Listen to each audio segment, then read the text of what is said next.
Hey yo, thanks for being here. I doubt anyone's here though. Because other things are happening tonight, which is what it is. But there's a regular scheduled thing, and we didn't do it last week, so we'll do it this week. So if you're here, good. But and if you're not, well, enjoy whatever else you're doing. A black person arrived on time. Well, that's a thing. I guess I could talk to a black person. Let's see.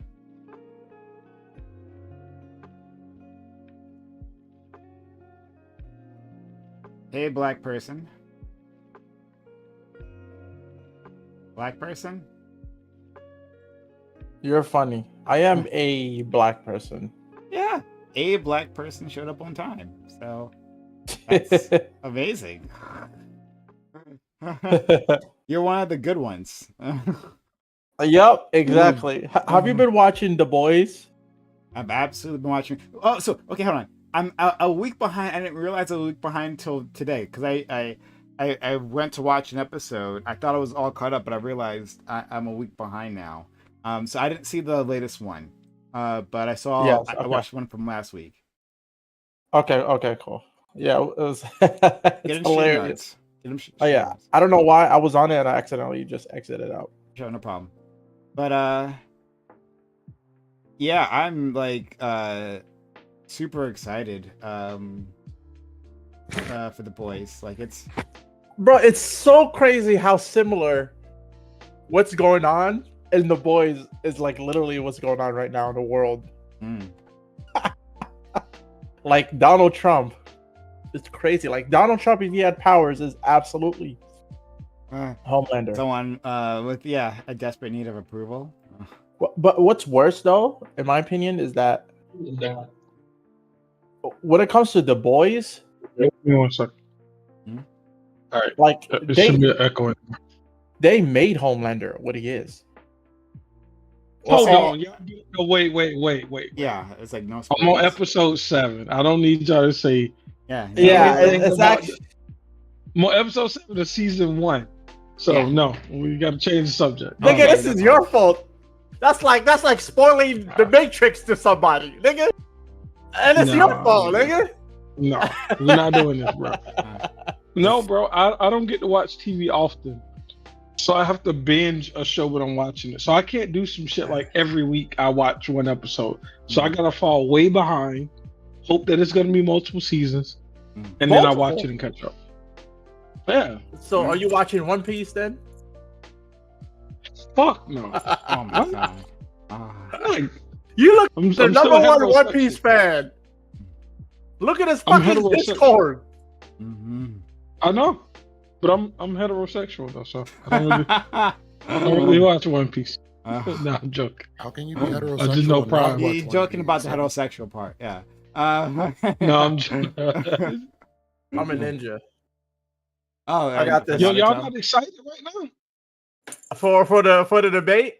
We got 2 young people ready to lead our What? country into the Fried chickens. next phase of life. Like y'all should be excited, man. Yeah, I'll watch Oh my it. goodness. I'll watch it later. I mean, like it's gonna be there, so I'll just like watch the VOD later. Yeah, I like watching highlights. I watched the presidential debates like I watched the NBA on YouTube. You like being fed by media. Okay, got you. Yeah. You don't like to watch the So, whole so thing. what are the odds? Form your own opinion. Okay, all right, that's cool.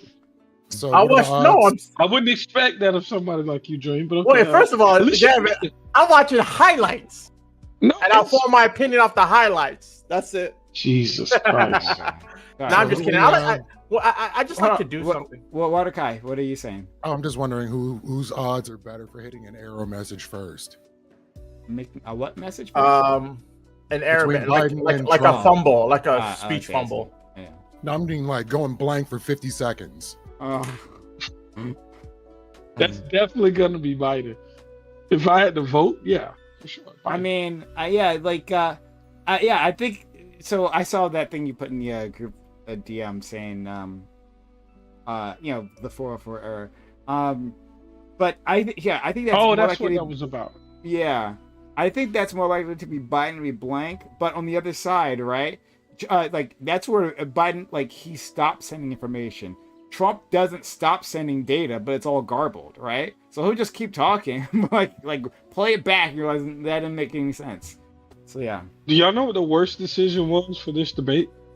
To I don't know why mute the mics. To mute the mics. Yeah, that's so stupid. That's why Yeah. he won the fucking election. What they do? Like they have to have no one of intelligence around them. In the Democratic Party, yeah, exactly. Like not only did it make Trump look like literally stupid, but it stopped Biden from having to talk. Like it was a double positive.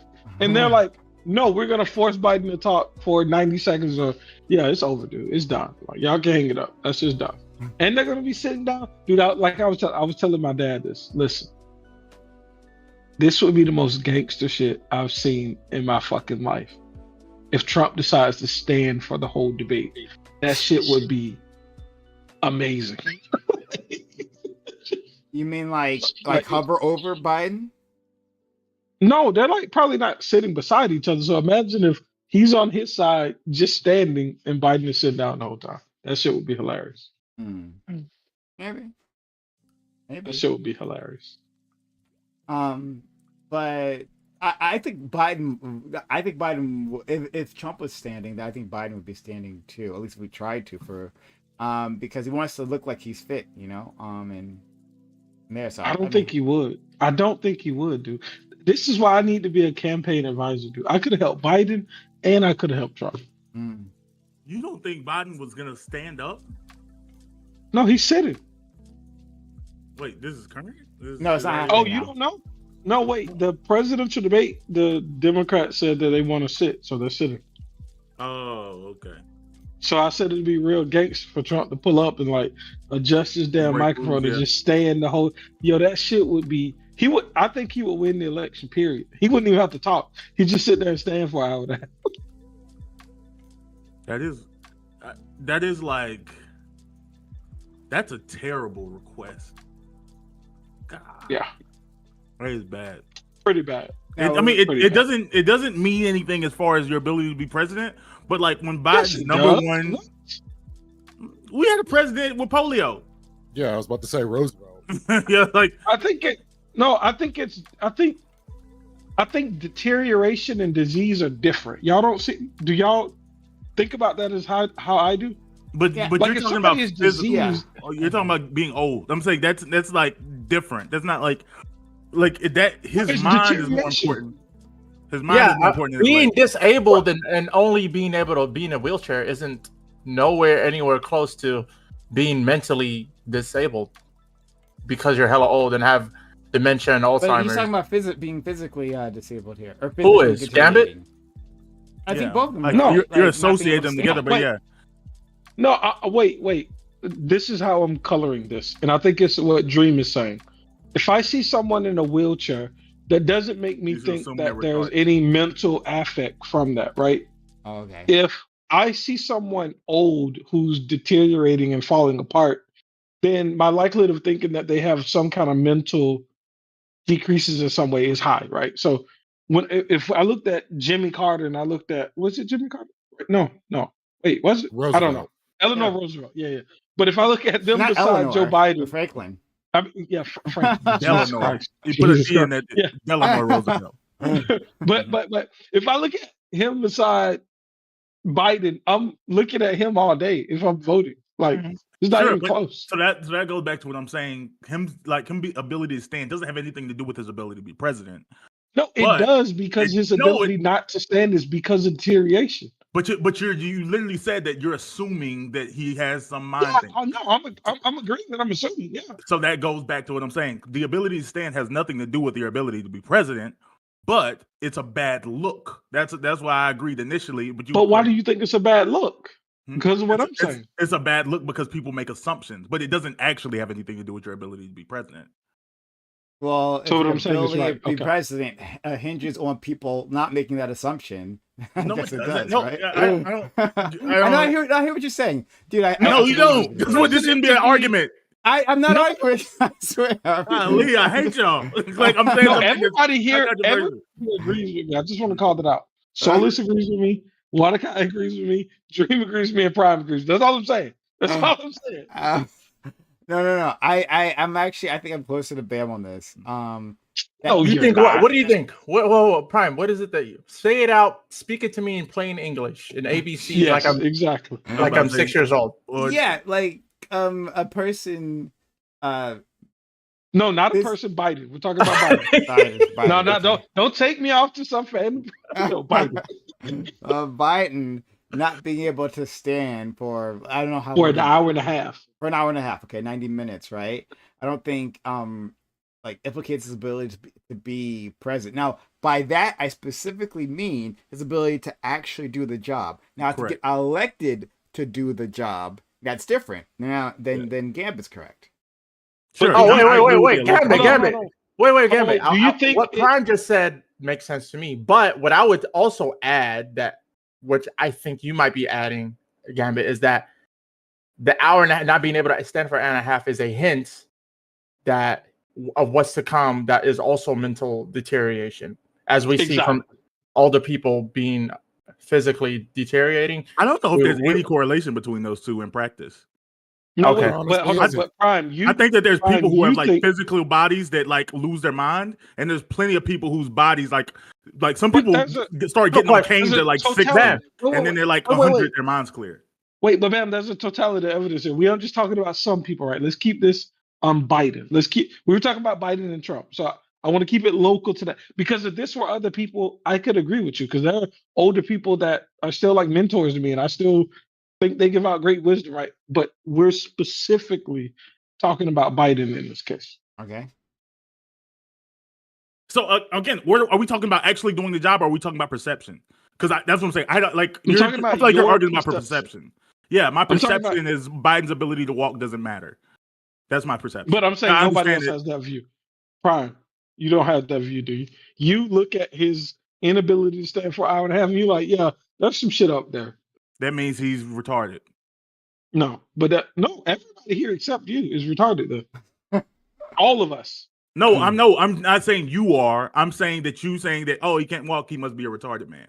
Like that's where your mind went, and I don't think that's Oh no, a that's correlation. retarded. Just deteriorated. That's all. Yeah, I used the right word, and Doesn't- everyone else here agrees. Nobody else is right. You know how everybody's like Gambit? No, I think you're like Hold on, overselling this. hold on. No, everybody is quiet. Deteriorating by I mean physically deteriorating because yes, he's physically deteriorating. I mean, because No, No, he's talking about his You mind. mean He's saying you mean mentally deteriorating? his right? ability No. to walk directly if- means that his if I- mind is if- gone. No, then I don't agree with you, right? If I see that he had like a cane, right? If he had to like come out there with a cane, that would not tell me that he is mentally deteriorated. The things that come out of his mouth when he like slowly mumbles things, right? That tells me he's mentally deteriorating. I'm saying all of this is happening together. I'm looking at the body of evidence. I'm not just looking at the fact that he has to sit for an hour and a half. I'm looking at all of this stuff together. I'm just saying The I don't fact think that his body is even a see factor in him that. anymore. Like he's not even available. Like where I mean, is look, he? I agree with you that he is not the man that he was, right? The man that he was is pretty awful to begin with, but now, but he's less than, and you can see it in all this place. So I agree with you, if you're talking about looking at the totality of it, right? But it seemed like what you were talking about specifically before was just his ability to stand. So that's what I was responding to. I'm saying that that's just another sign. Even the request to sit at the debate is enough to let me know there's more afoot than meets the eye. Okay. Like I don't know if every debate I've ever watched, even if it's like a primary, they're like all standing at a podium. Has this ever happened out? No. There was they've had town hall debates where I don't think they have to stand. Like if I'm remembering correctly, yeah. They like had them like sit on stools, right? Like I think it happened with Hillary Clinton. This is what I thought you were like referring to, because he like walked up on Hillary Clinton. I think she was sitting down and was like hovering over him. And then there's another time that happened too. Now this Trump did this or Joe Biden? No, Trump. Yeah. Oh, to really? Hillary Clinton. Yeah. And it was like a town hall type debate, and I think that she might have been sitting down there, or they might have been standing too, because he's so much taller than her. So I might be misremembering that. I But remember them standing. Yeah, okay, that's fair. Then maybe I'm mistaken there. But I know they provide them with stools at like town hall debates before, and there was a moment where, fuck, it was I don't think it was maybe it was Obama or George. There's a famous moment where it was one of those debates where the other guy like just like walks up to like I'm almost sure it was a Republican walks up to the Democrat and is like no, it was to George W. Bush, right? It was to George W. Bush. Yes, that's what I'm thinking. He was sitting down, and then the other guy comes and stands over him. Who was it that did that? It was like really creepy, and like the news made a lot of made like a bunch of clips about this. Who did George W. Bush? It was Al Gore. It might have been Al Gore. Like I was going to say Al Gore, but I don't remember that. So maybe it was. You don't remember what happened? Al Gore standing over George Bush. Standing over? I have to look it up. Yeah. Okay, I've got a link. I've got a link of a seated debate, like physically. Hillary, the second presidential debate between Clinton and Trump was seated. It was really? seated. Okay. 2016. Yeah, I'm looking at a link of it. Really? Yeah, because the only one I remember was the one where he like stalked her all over the stage. Yeah. Yeah, he like followed her. Yeah, it's possible. I only watched one of the debates right then too. If that was, I mean, I've seen seated debates between. Like, there was a seated debate between Mitt Romney and Obama. I remember that very vividly when Mitt Romney was like, "We need more warships," and Obama was like, "Nigga, we evolved, nigga.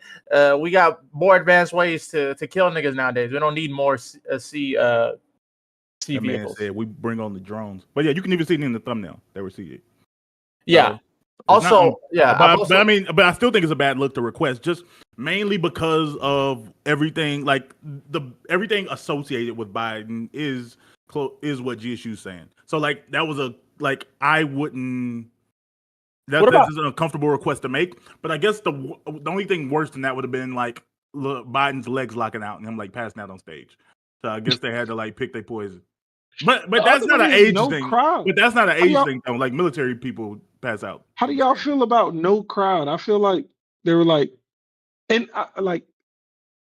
I'm getting colored views from the things that they requested. So, and I will say, I went into the 2000 debate thinking Biden was going to be crazy, and he actually seemed pretty fucking aware and like sensible. And I was like, oh shit, wow, they like overblowing how bad it. Or he had a great suite of drugs before then, but. The no crowd thing is weird to me too because I'm like, wait, why no crowd? Like, I actually think I didn't know that. Having no crowd is like a double-edged sword as to where on one half you could say having no crowd is kind of foolish because you want there to be a crowd because those are actual people. You want to see how the people react in real time. But at the same time, having no crowd for some public speakers gives them that like bubble effect where now they can really get in their bag. They don't have a reaction. They can be unfiltered and say exactly what it is they feel. It's a double-edged sword. I feel like it lets you talk policy more. Question to the panel. Have y'all done any like formal debates at all? I have. No, I haven't. But not a formal debate. I don't know about a formal debate. I've definitely like in a competition, like a debate team. Right? Oh no, I did in high school, but I did a little bit in middle school. Oh no, that was a lie. I did do that in high school. Well, yeah, high school. Yeah, I did in middle school. I can tell when my sophomore year, I was in the finals in the national championships for novice debates, and we had a big crowd in the final round, and it was fucking me up. Because it was a small room, but it was filled to the nines by the other teams because they just came hella early. And so by the other team, every time the opponents made it at the worst possible points, cheer. Woo! And then when I'm speaking, they are audibly shame.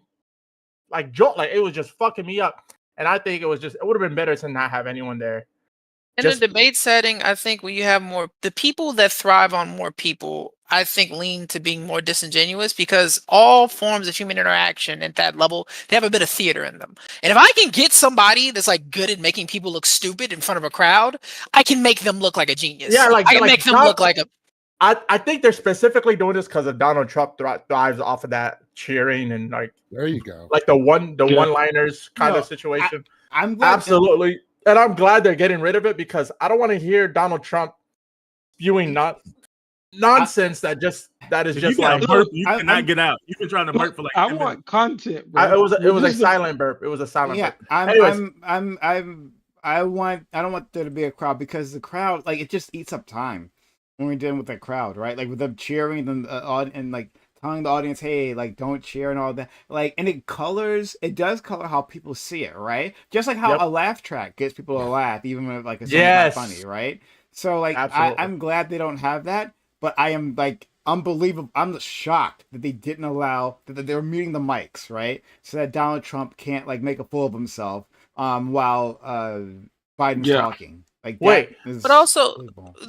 there's one, because I've been unfortunately debating people for a while in my life. One thing I will say about crowds that does help is if somebody thinks something that's fucked up and or stupid, forcing them to not just double down in front of you, but everyone else watching. Like, say what you really mean. Have the balls. Really say we're all here. We're all listening. We're your constituents. Say the stupid shit you're saying with confidence. This I thing is made Eli Mike. Money say he would lock up indefinitely people that politically disagree with him, shit Bruh. like that. Who said that? I forgot This- about Monty. He was there for This like weird 10 guy. minutes. Oh, Who Eli said that? Monty. He was on last night. Oh, Was it?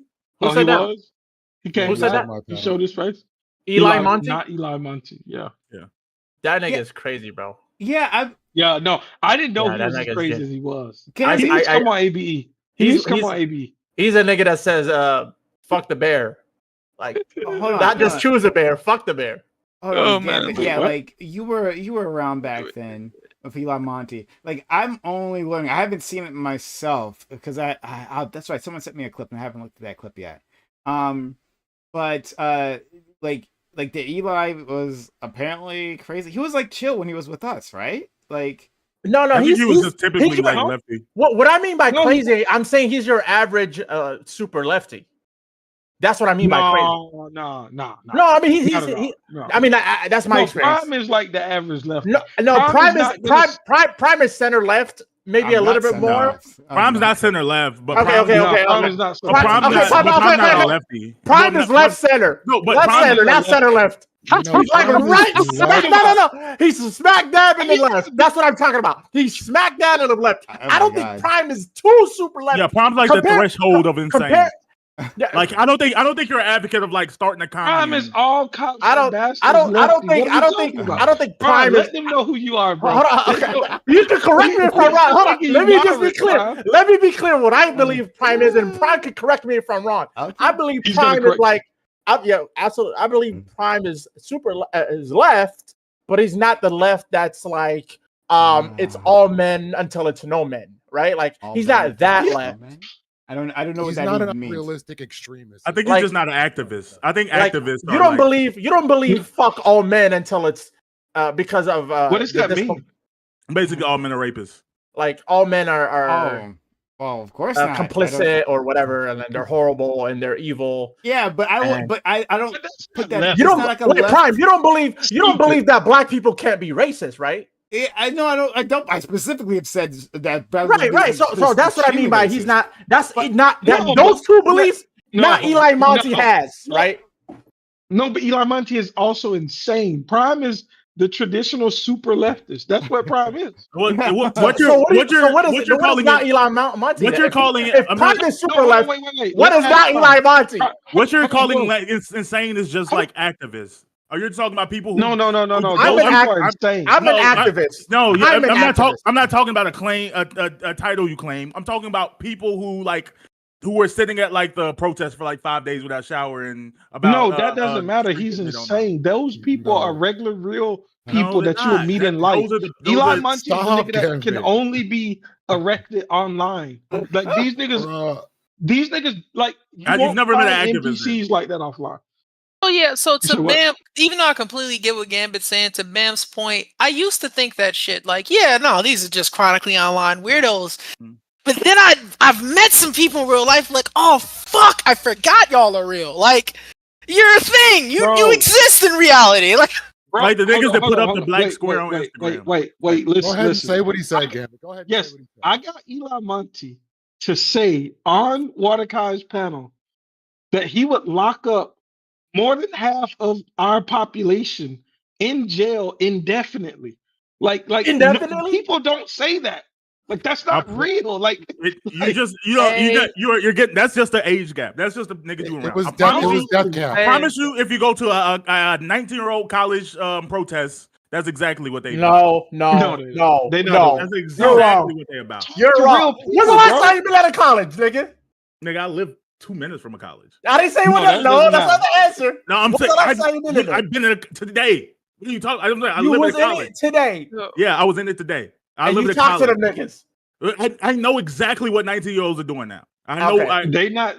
Some 19-year-olds doing it ain't the same as the average saying. I didn't say the average. I said the activists. I'm talking about a specific group of persons. A person that like feels like their entire personality is made up of like going to protest. Brother, I was an extremist. I hated white people when I was 18. I was that nigga at 18. I was this extreme ass activist, and there was no way you would praise each other. You would never catch me saying I'm gonna lock up half the population. That's not. Monty didn't. I'm sure Monty didn't say it. I'm sure Gambit pushed him into a corner. Yes, he did. Wait. There's no side of question. No, wait a minute. There's no questioning. There's no question. You can ask me. This is a debate. You're pushing him into a corner. You ask him like, "Hey, what do you mean by that?" I would lead to that. Bam. Just please listen to me. Just please listen to me. And you get Waterkai, stop me when I start lying. I said, "Wait, Eli. I think I'm misunderstanding you." Exactly. I was there because too. I think this. Oh yeah. Solar was there too. I was like, "Wait, I think I'm misunderstanding you." And like, there's a lot of people watching, and people are gonna think you crazy. So I really want to make sure I understand what you're saying. Are you saying that you would indefinitely lock up anyone who doesn't? We were talking. It was a trans topic or something. It was like, would you bigots. Yeah, because that's the word he used to code it. Bigots. Yeah, you're right. I said, would you indefinitely detain these bigots in re-education camps? Because he brought up the idea of re-education camps. Would you indefinitely detain them until they change their minds? And he said, absolutely, hell yeah, fuck them. And then he said something later like, they're lucky we let them live. Like, no, like this nigga isn't a regular nigga. I'm saying, I know he said that because that was the question you asked him. But like I'm saying that exact. No, he said it. He didn't say unprovoked though. I'm saying it's a no. Wait. Hey everybody, I just want to lock up and kill everybody. Wait. I can recap. I was there. What happened was he said that shit. And everybody hit it. Wait, hold on, pause, nigga. Wait, he didn't. It was a look like he didn't. Wait, pause everything. I feel you. That shit. That's what's up, nigga. You know what that means, right? It's like, yeah, I know what the fuck that means. Wait, no, you don't. You know that what you're saying implies this, and you believe that. And he tripled, quadrupled, doubled. I'm not saying he doubled. I'm not like the niggas. I don't. Why do I talk to people who don't understand what I'm saying? No. We understand what you're saying. Here's what you. I don't even think you understand what you're saying.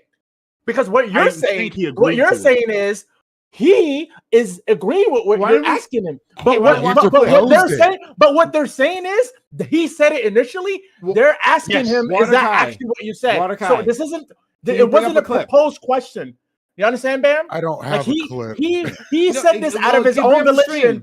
And then the questions asked. Sure, no, but the questions asked was to confirm what he said. Not to ask initially what he said. But now we're not framing it as a confirmation. We're framing it as in he came out and said, "You know, guys, I just want to." That's what the framing was from the beginning, man. That's what I said. That's what I'm trying to explain to you. You had a misunderstanding. I know. I just hold on 2 seconds. And again, if this isn't what happened, you can tell me it's wrong. We were talking about something related to trans people, and he said that honestly, I think people who are bigoted, who want to hurt trans people, don't respect trans rights, shouldn't be allowed on the streets. That's some degree of that you shouldn't. He said they should be put in re-education camps. Yeah. Okay. So people who hate trans people or are bigoted should be put in re-education camps. That's what he said. And then you said, hold on, clarify. Did that mean that you want to lock up half the country indefinitely? No. But he didn't initially say that, like, hey guys, I just want to lock up the. He didn't use those words. You asked for clarification. There were multiple levels of the conversation, and he was digging the hole deeper than I thought human beings would do. Think about it like this: I would never just proposition you with, "Hey, Bam, would you lock up half the country?" I would never, because I know you didn't do it. You're clarifying, but I know how these conversations go. Like things happen to me. Like basically, I'll say hold on. I'll say something in one light using specific words. Everybody, and was then you'll there. say clarify. Do you mean this? And I'll say, sure, I mean that. And then you'll say, he said that. It's like, wait. agree It with doesn't that's not the matter. words But that I it doesn't use. matter. Bam, bam. Let me explain to you why this topic of the conversation does not matter. Whether or not you ask me and then you get a response from what you ask me versus if I say it out of my own volition. No, I think those are meaningfully different. No. Maybe we disagree on that. No. Here, let me tell you why. If I'm answering a question and it's my thoughts, and if I'm saying something and it's my thoughts, whether or not you ask me, whether or not I say it unprovoked, it's my thoughts. It's what I believe. Tell me why that would be any meaningful difference between what's willing to say unprovoked versus what someone's willing to say in a conversation once they get pinned down to. I'm not saying he doesn't mean. I'm not, again because you think I'm arguing something he doesn't believe that. No, I'm not saying. No, I believe that. I'm asking you if people are complaining about the belief of somebody, why does it matter if they're asked versus they said it without being asked? If we're just upset about what his beliefs are, why does it matter if he was asked versus not asked? Well, we're not just upset about what his beliefs are. The claim was he said this unprovoked, and it's like he probably didn't say it unprovoked. He said something. No, he did, and it translated into what you said. Okay, hold on. I don't think nobody gives a fuck if he said it unprovoked. No, the actual meat. No. The actual meat is what the fuck he believes. Whether or not he said it unprovoked does not matter about what he actually believes. Well, okay, we're talking about the hierarchy of matter. The highest level is the nigga actually said it. I'm not moving on this. We disagree.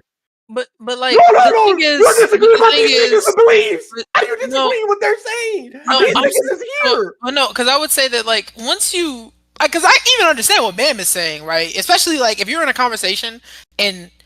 This is a very dangerous thing that I think anybody who is in spaces like this might have to grow out of. There's this point where sometimes people double down because fuck you. Like, it's not even about what we're talking about anymore. It's not even about what we're... Just because this bothers you, yeah, I believe it, bro. Actually, yeah, I do. That's what I... You know, but that wasn't that. It was like, we was having a normal conversation. It was like, yeah, I feel you, man. Yeah. Throw them motherfuckers in camps. Wait, nigga. Hold on. Wait. Pause.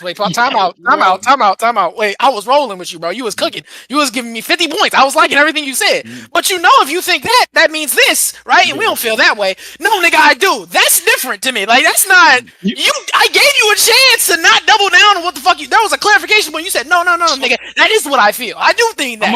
I am racist. That is what I am. I think it's a crazy statement. I just don't think it's that rare. I'm gonna give you a parallel for it, Bam. I have some white friends that have like older grandparents, and like their grandparents get real comfortable. And they're like watching TV, like, look at all these monkeys running around playing basketball and shit. Like, wait, grandpa, like you said that shit. You're like, yeah, these fucking monkeys. Like that's what happened. Like that nigga thought I guess he might have thought all of us was on some crazy time. And wait he was just like. I think I might have found it. It's from because I knew someone sent it to me. Let's see. Was it me? Because it's actually like expired on my page. I can't even find it. Yeah. So Ty sent it to me. Bam. Can you do me a favor? Yeah, I'll send it to you. And play it for us, please, if you could. Oh, you want him to share screen because you got pouring up? Yeah, okay. Yeah, exactly. Yeah. Just like I had it the other night. He caught me. Oh, we heard it. We heard that shit. I was literally playing Elden Ring, man. We heard millennia. You had the port. You had a different mod on. It was no. I'm telling you, I was like in the middle of the fight. You was playing, and like Gambit required more of the. You were playing hentai ring. Gambit, you require more of my brain than I could spare from you. I'm sorry. Okay. All right, so let's take over. I'm not judging. Do you have a timestamp? Oh, is it at the or beginning? Do y'all know around when it was? Yeah, this doesn't have a timestamp on it. This can't be it. This can't be it. I was here. This is 4 weeks ago, nigga. Oh no, this might be another. This might be another. Yeah, this is something else. This is something else. It is some other shit I was about to say. Oh yeah. Okay, so I was sent this. Why is he throwing up the Omega? Why is he throwing up the Omega? The hooks. He's a Q, nigga. Oh shit. Oh, I can go to the transcript. Let's see. Blah, blah, blah. Where's it at? Where's the transcript? I don't think that's it. Nigga. I was about to say. This is Maybe he said something here. This, yeah. this isn't that one. So someone else. Then what this means is that someone else told me something crazy that Eli Monty said, and I was directed to this conversation. Gotcha. I don't know. I'm about to say. I mean, you were in it. Do you remember this conversation? I remember. Okay. Do you remember him saying anything wild at any point? He says Y'all got wild my shit nigga every Kai. time he comes on. Yeah, he's always wild. Y'all got my nigga Kai looking like pot of greed, bro. Prime I ain't times gonna two? hold you. Is that what it is? Let me Is he hit up prime Ty. times two? Is he reverse prime? No, If you know the side of the world he comes from, it's like, oh yeah, okay, that makes sense. You think that? I bet. I'm already on. extreme left. Like he is as far left as possible, but very unrealistic and idealistic in his views, to where they're untempered and like. Didn't he say he like he was one of the niggas that like don't say actively said he don't like black women? No, not that I don't think he would say that, but maybe he did. I'm pretty sure he said. I'm pretty sure he said like he doesn't just casually date. He like said last night he is a woman, so. Hey, bro. Really? You said what? Shooters gonna shoot. Goddammit. You said what? He said last night he is a woman because when we said something, I was talking about Men's Mental Health Month, and he's like, "Well, why are you gonna assume I'm a man?" And then he proceeded to say he's a woman. So. Hey man, look, bro, do the knowledge, guy. Do the knowledge, gang. Do the knowledge, bro. First of all, I would just like personally define what a man is, and then I'll be like, what do you think about Bronny going 55? Like, it's crazy. Everybody predicted before the draft it was like Bronny going 55. Like, and then they'll talk about. What's up, JJ Redick? I was like, all right, this nigga Bron playing my career. I'm already on. All right, I got you. Wait. I see what you do. Fuck, go ahead, bro. Wait, Bronny's going to the Lakers? Yes. I was. Oh, go ahead. I was just gonna say I'm asking Ty right now, and hopefully he can give us a. What are you raising your hand for, Gambit? I have to recenter my camera. It confuses me every time he does it too. I think that the fucked up thing is that like I don't think this is good for Bronny. I genuinely think he should have went and developed some more. But like, nigga, you can't develop better than niggas in the NBA. They got that state of the art niggas. Yeah, This is the thing. Have you ever played something with someone who's drastically better than you?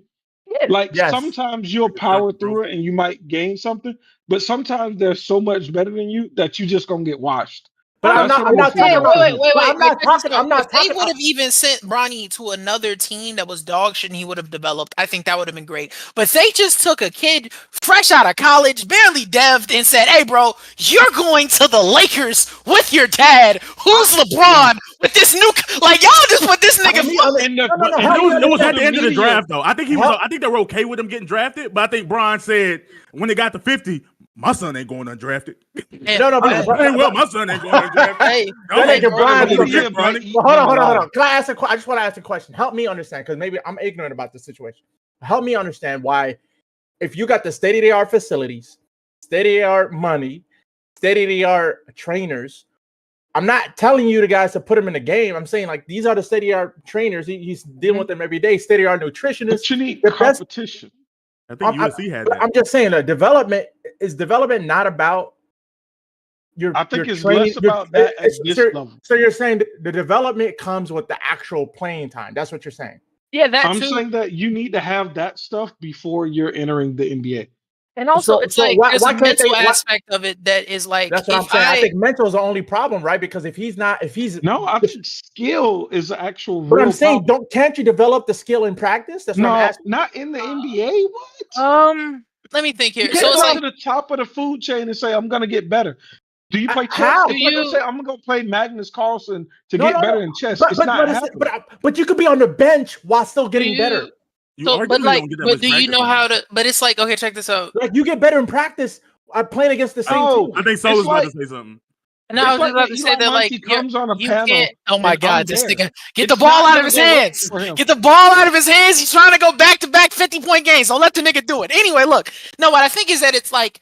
So would I rather have you go do your 3-4 years of college and get that kind of development, or do I want to throw you straight to the NBA? Now that's going to differ for each individual player, but I would say in Bronny's case, you could have the state of the art everything. you don't know what it feels like to go through those 4 years of college, right? You're not going to be a bench player on a college team or a dude that has to work his way up. Nigga, you LeBron's son, all right? And we just, like, I just put you in a situation where you're going to have all of these things that are going to obviously be better than what they have in college. But I do think that experience that you no longer can get from college matters. Exactly. And it's gone now. Like, it's gone. Like, you don't know what it feels like to grind your way up as a bench man on a fucking college roster. Hold on. Why can't they do that, nigga, like they did on the Warriors, though? Like, send that nigga to half of the games be in the G League, bro. With the all of them to be in the G League. Maybe. I don't know. Maybe. That was low key. You can have a dual contract like they did with that nigga, the tall ass nigga Wiseman. No, yeah, but this is the thing, bro. Like, he also has a height problem. The people who are his height need to be sick. You need to be extremely quick. Yeah, sick. Like, great. Polished and developed. Yeah. Polished. Yeah. My bad. But yeah, like, you got to be really good to be 6'2" and make it. Are you going to be a liability? And if he becomes a liability because of how popular he is, he's going to get, not only are people going to try to exploit him for their own recognition, but the media is going to exploit him for clicks too. So like, and he's not mentally ready.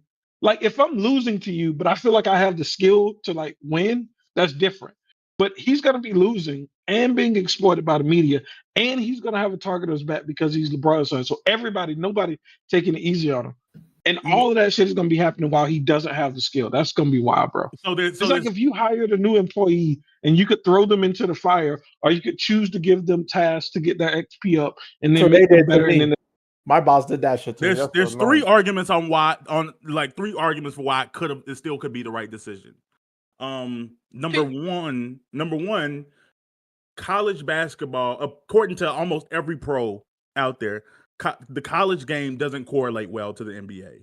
But they say actually high school is closer to the NBA. Everyone that makes it says that. I tell niggas that, hey, if you really sick of engineering, you don't have to go to college, but you should. But I'm saying players that do go, because most players go to college. And I'm saying it's the same thing in software engineering. Everybody says this. You don't need the intermediate level, but you actually do. No, it's not about intermediate. It's not saying that like, oh, I could have skipped a level. It's saying that the game is different. College, I mean, even the way we talk about college basketball is kind of that way. College basketball is a coach's game. It's a schematic game. They say the same thing in European basketball too. I said three things. I hadn't got through one because that's number one, because the NBA is more of an ISO game. The NBA is like players setting themselves up. The college game is more about it's not. It's more about depends on the team. This is gonna be depends on the team. Keep moving. I'm about to say this depends on the team. Sure. So that's number one. Number two, the correlation from draft status and college performance also don't really correlate. The most dominant college player last year was Edey, and some people thought that Edey wasn't even a pro. Like some people thought a big boy. He's a center. He's a really good center. He's a really good center. He's the Asian nigga, 7'4". No, he's Asian. I thought he was. I don't know. Go. Yeah, that guy. Yeah, like the number 2 overall pick was a bench player on his French team. Like the things the NBA looks for doesn't really map on like football or other sports to like how you performed at the previous level. They're looking for something completely different, which is I think another reason why I don't understand the college draft.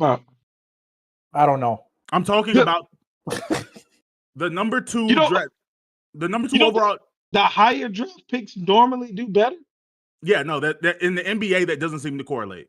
Like that correlates. Like absolutely correlates. The number 2 pick and I think the number 6 pick weren't starters on their college team. He's saying that the draft picks. No, Gambit. I think you have a reverse draft. He's saying the draft picks do better, but the pick for the draft pick don't necessarily mean that they're a result of the performance before the draft pick. Yeah, the thing. I'm saying that there's a heavy correlation between those two things. I'm saying that that's not true with the NBA. It doesn't say it is true. Gambit. What his argument essentially is that you wouldn't expect the bench player of the French team to go further or be picked before the starter on that same French team. And that's not an exaggeration. That's not an exception. It seems to be generally a rule. If you look at the stats of like the top 15 picks, a lot of these niggas average like 11 a game. A lot of these who? a lot of I heard an ER in there, brother. Niggas average like 11. It sounded like you said ER to me too. Yeah. But, Okay. But yeah, like so I'm saying that like there doesn't seem to be a strong correlation there. Like and then the third thing is the third thing is that well everything I've said has been true. The third thing is being in the NBA and only having to play basketball, and not having to focus on being a student in any regard and just playing basketball, and basically being able to like wake up from morning to night following LeBron.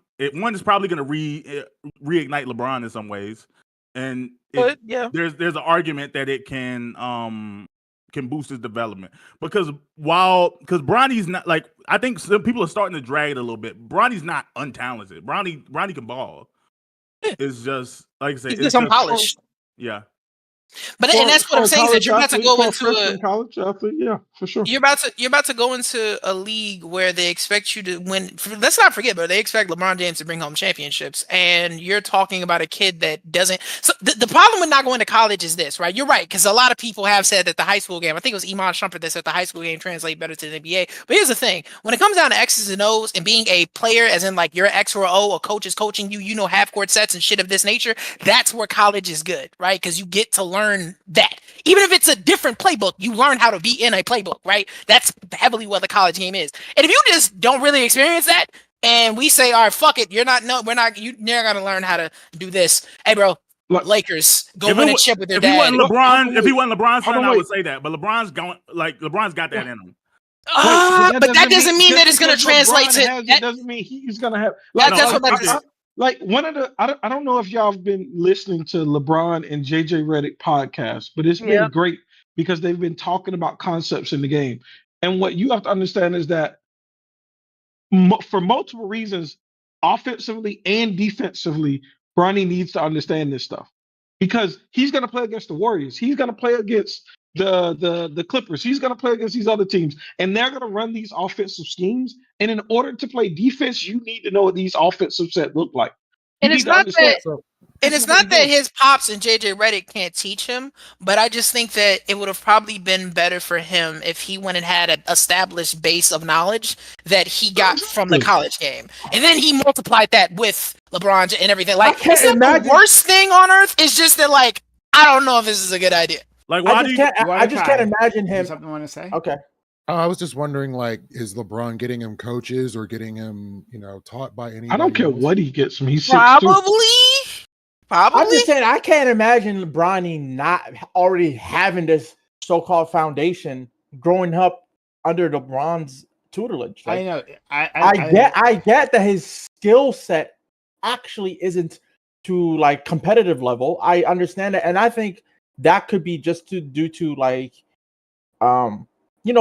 like just not having that opportunity to really show himself because I think he did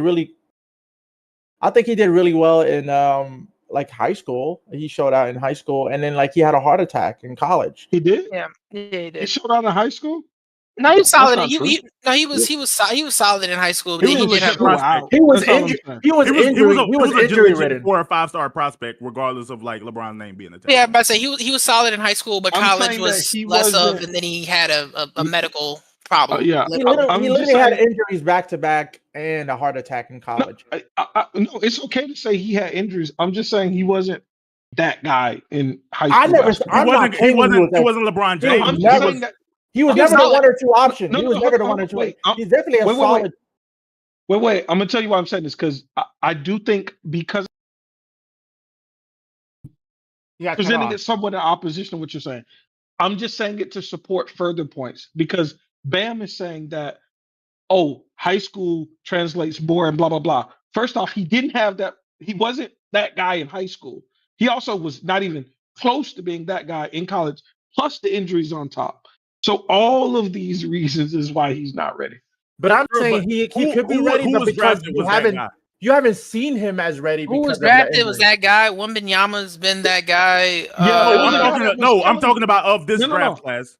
Was there anybody that was that guy? I'm talking about number 1 overall pick went to the Hawks. was an average like I Yeah, think but like this 9 was points a a- game. but this no, was no, a- but 6 rebounds. But this was the Wait, dry wait. draft. Like that was what we knew going into it. No, but hold on. But this isn't Bronny's quote unquote draft class either. The people that Bronny would have been playing in high school are sophomores in college now. So it's not that the people that are in the draft right now, I can't remember the guy name. One of them started with a J. I used to watch some of those games, and I think he cooked Bronny for like 42 points or something when they played. Are you saying that NBA players are 4-year college players? No, but if you're 'Cause gonna be a 6'2" I don't believe guard, that's No. if you're gonna unless you're like if you're gonna be a 6'2" guard though, I think it would probably behoove you to go through those 4 years. Like, as much college as possible. Like you ain't gotta. Let me just look up Bronny. Blackus ABE. I don't know. I can't really engage with. It's so black. Pride can't engage. Yeah. Yeah, he was number 19. But he was number 19, bro. What was the guy name at the top? The French dude? Yeah, I don't know, man. So it was the French dude, but it was somebody else. Maybe that was a different class. Yeah, maybe okay. It is Jacoby. All right. Okay. Let's bring it back to something that we can all engage with here. Started. Sorry, what? I was seeing if the debate had kicked off, but it hasn't yet. What time does it start? It starts at 9. It starts at 9 p.m. Eastern. What are you talking about? The debate? Yeah, but we're not watching the debate, guys. So I don't know what to tell you. Oh, my bad. Do you guys want to do this? Because I mean, that's like, you guys said we'll just do a free discussion, and so do you guys want to do the free discussion on this, or do you want to? If you guys want to break up and watch the debate, we can do that too. But like, I'm down for the free discussion. How y'all feel about the Have we already discussed the woman calling men gay when they're upset with them? What have we discussed that? I haven't heard of this. No. I mean, yeah, it's a very common phenomenon. Why? Oh, yeah. What about it? Yeah, what about it? I guess. Do we want to discuss that? I mean, it seems like, but a response. It seems like we're all on the same page. Ain't nothing to discuss. I think it is hypocritical. I do see a lot of stuff, and I even see this in people in the gay community, where people are very pro homosexuality, but like you're saying, like they try to use it as an insult. insult. Yeah, exactly. Yeah, exactly. And then I've even seen like I'm trying to think of an example.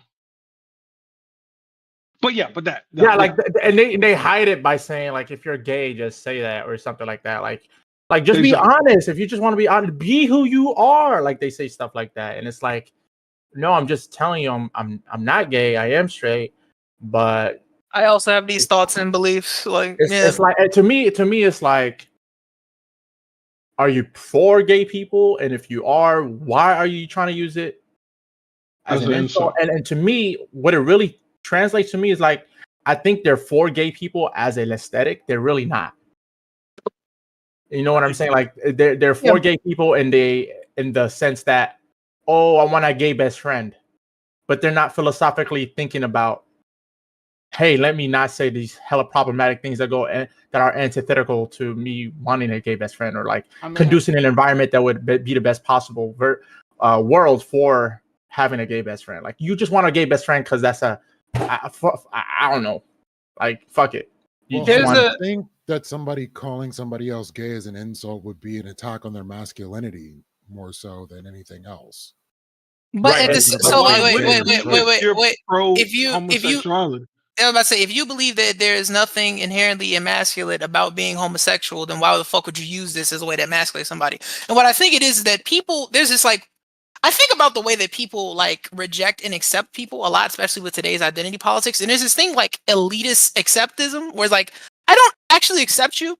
I just kind of think so little of you. I'm not bothered by your existence, right? Like you know what I mean? You don't bother me. You don't threaten me. It's like, and I think that like when people say they accept homosexuality, they like internally they feel that homosexuality is non-threatening and it's weak and it's effeminate, so on and so forth. So when someone's gay, it's not even an acceptance. It's more so like, oh, hey, cool, he's gay. Like he means nothing as in he's not a person, or she means nothing as in they're not a person. But oh, you're gay, therefore you're like not in any way, shape, or form worth me being mad at. You're gay. Like what? You know what I mean? Does that make sense? Do you think that do you think that these are the same people? I feel like sometimes we like spin ourselves into issues about like what a demographic is doing when there could be two separate.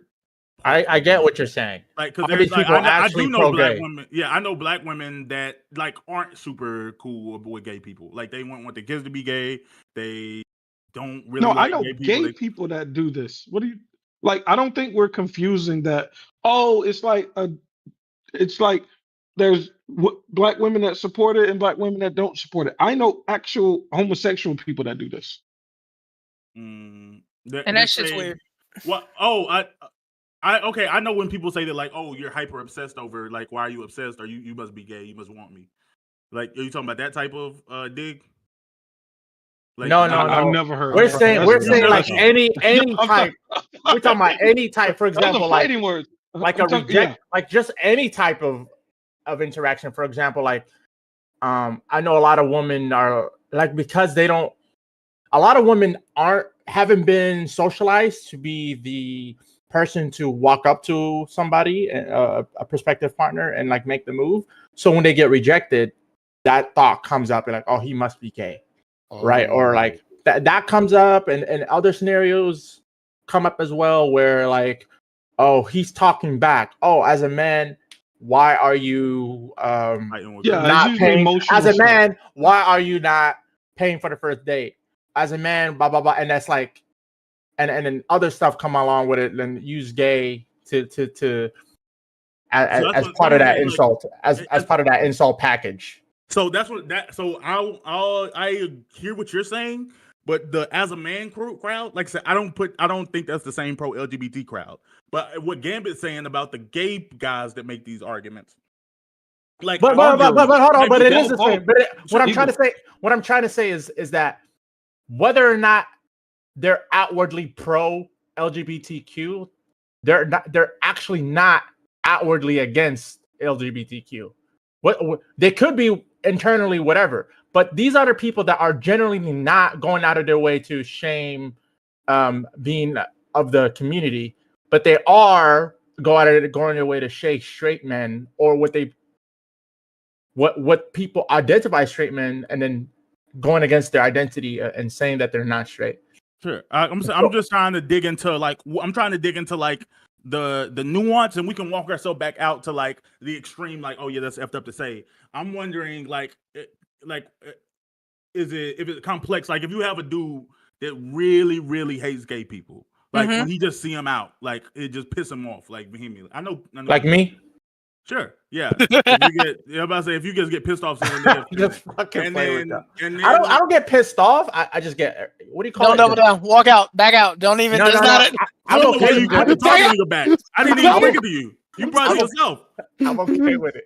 I'm just fucking with you. Okay. Well, anyways, I'm saying that like if you have that type of guy, and then like he ended up saying something to some gay dude or something, somebody overhears, and that gay guy's response is like, wow, you like obsess over gay people. It's all you talk about. Like, I feel like are you trying to cover up something? Like, is that a response to that? Oh no. I don't think that's when they're trying to emasculate with it. That's just a tactic of trying to fight back. To me, that kind of makes like, for you to be like that, kind of like Destiny uses this. Not to want to use Destiny, but like hella people keep like calling him a cuck or like, oh my god, you let your wife sleep with, like that's like people's constant attack. And then he says like, damn, you must really want to fuck me for you to be always asking me questions about my sexual life. Like, why are you so interested in my sexual life? So that to me, that's like the same tactic. It's like, oh, you really keep attacking like gay people. Here's you must, a question secretly be gay. Ask then, like, I'll start with you again, but like, so what we see oftentimes, I guess it probably comes from the discussion about like acceptance, right? Like, we want to accept people within the LGBT community, And it starts with like, oh, well, just accept that people, want to be together, right? Like, this person loves this person, happens to be of the same sex, right? But I feel like where we get more pushback is we're like, okay, well, accept everything that comes out of that, that part of society, because, I think we're talking about people getting uncomfortable. I think I see people get uncomfortable where like there are people who are really pushing like societal norms. Well, here's a good example, right? It's like when you have someone who's like genderqueer, right? And who like whatever that means, with a beard and he's got like makeup and like a lipstick and all that, right? And that and they're like, I think the talk there is like, hey, we should have acceptance.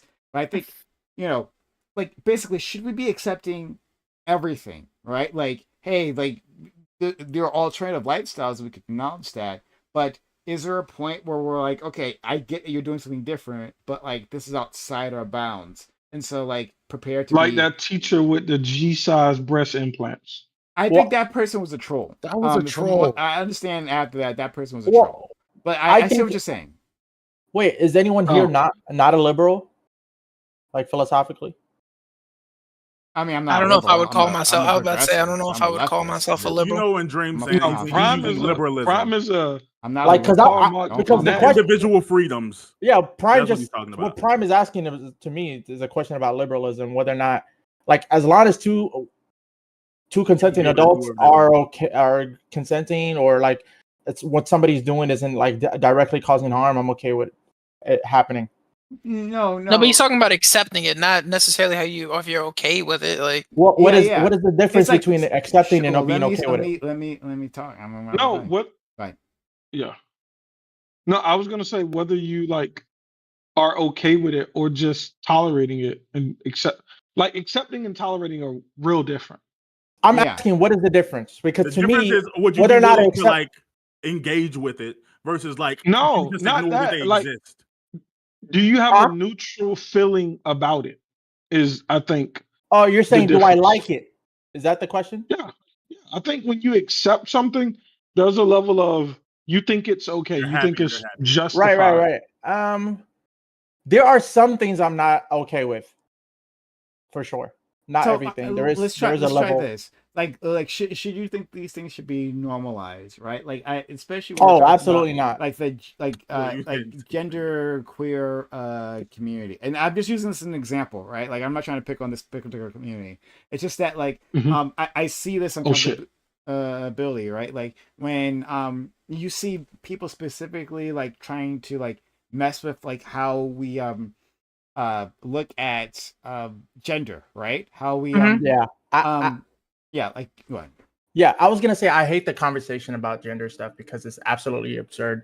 The way a lot of people speak about it as if there's like an objective way to observe it, or even subjectively, they can never like really explain the way that they came through the belief.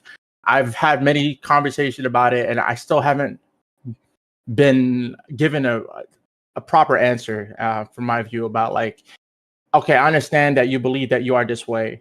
How did you come to that conclusion? They don't really have an answer. And so like, I don't like the conversations. Like for me, just be who you are, act however you act, and that's it. Like you don't need a moniker to it to me. Like when you put a label to it and then you're asking for legal protections about it, it doesn't make any sense to me. Just be who you are, act as however you want to act without giving it a label, because when you're giving it a label, then you're essentializing the acts. And I don't think you could like demonstrate essentialization about the acts.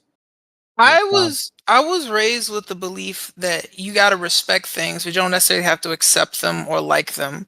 And that's to say that like somebody could be doing something that you do think is acceptable, justifiable, whatever, what have you. And then there's going to be people in this world that you have to share the world with. There's going to do things that you accept that they should have the right to do it, but does not necessarily mean that you accept them, but you respect them, right? You're not going to punch them in the face. You're not going to tell them that you hate them. You're not going to advocate for them to like die or disappear. You just respect that they think differently than you and y'all cohabitate. And that's what I was raised with. I don't think everything has to necessarily be accepted, but you should give people basic human decency and respect.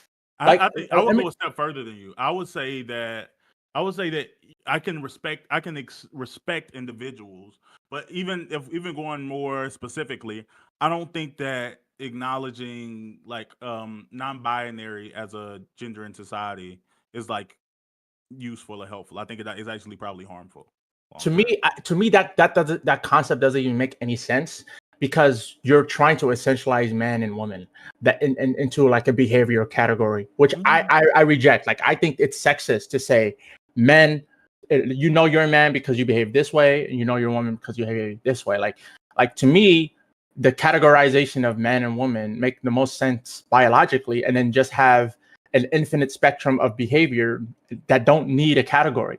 Like, if you behave in X amount of ways, why do you need to associate? I understand historically, like, historically, we used to be hella sexist. We used to say men act like this and they're tough. And that's how I know you're not a man, because you're actually soft and feminine. And that's how I know you're a woman. Like, to me, that is absolutely absurd. I don't know why we're trying to kind of like adhere to this historical context of the definitions that we used to have in associations with gender. And then like, okay, let's continue this like toxic culture by saying like, this is how we know, and this is why people have this incongruence with themselves, and that's why it makes sense. Let's try to make them happy. And I'm like, I understand that you're trying to make them happy. I understand that there's a context of history behind it, but you have to understand that context was toxic, and we shouldn't try to put a space for it to survive by keeping it alive through this ideology. And that's why I'm against. I'm not against trying to help people and understanding where they're coming from and being empathetic. I'm always going to be empathetic. I do disagree. You just said. I just disagree with everything you just said. What part? I don't think that it was historical. I think it's we currently use it. I think that that's what I just said. No, let him. I said there's a historical context that we currently use. Let Bam go. Yeah, you're saying that it's something historical, as in like it was put in place, but it was like wasn't useful, and we like can stop using it today. I'm saying that I think it's something integral to human interaction, and it's something that we use and do every day. I think everyone in this conversation is a man, and I don't know what you're saying. I don't know what any of y'all's dicks look like. But I think that everyone. I didn't say anything about that.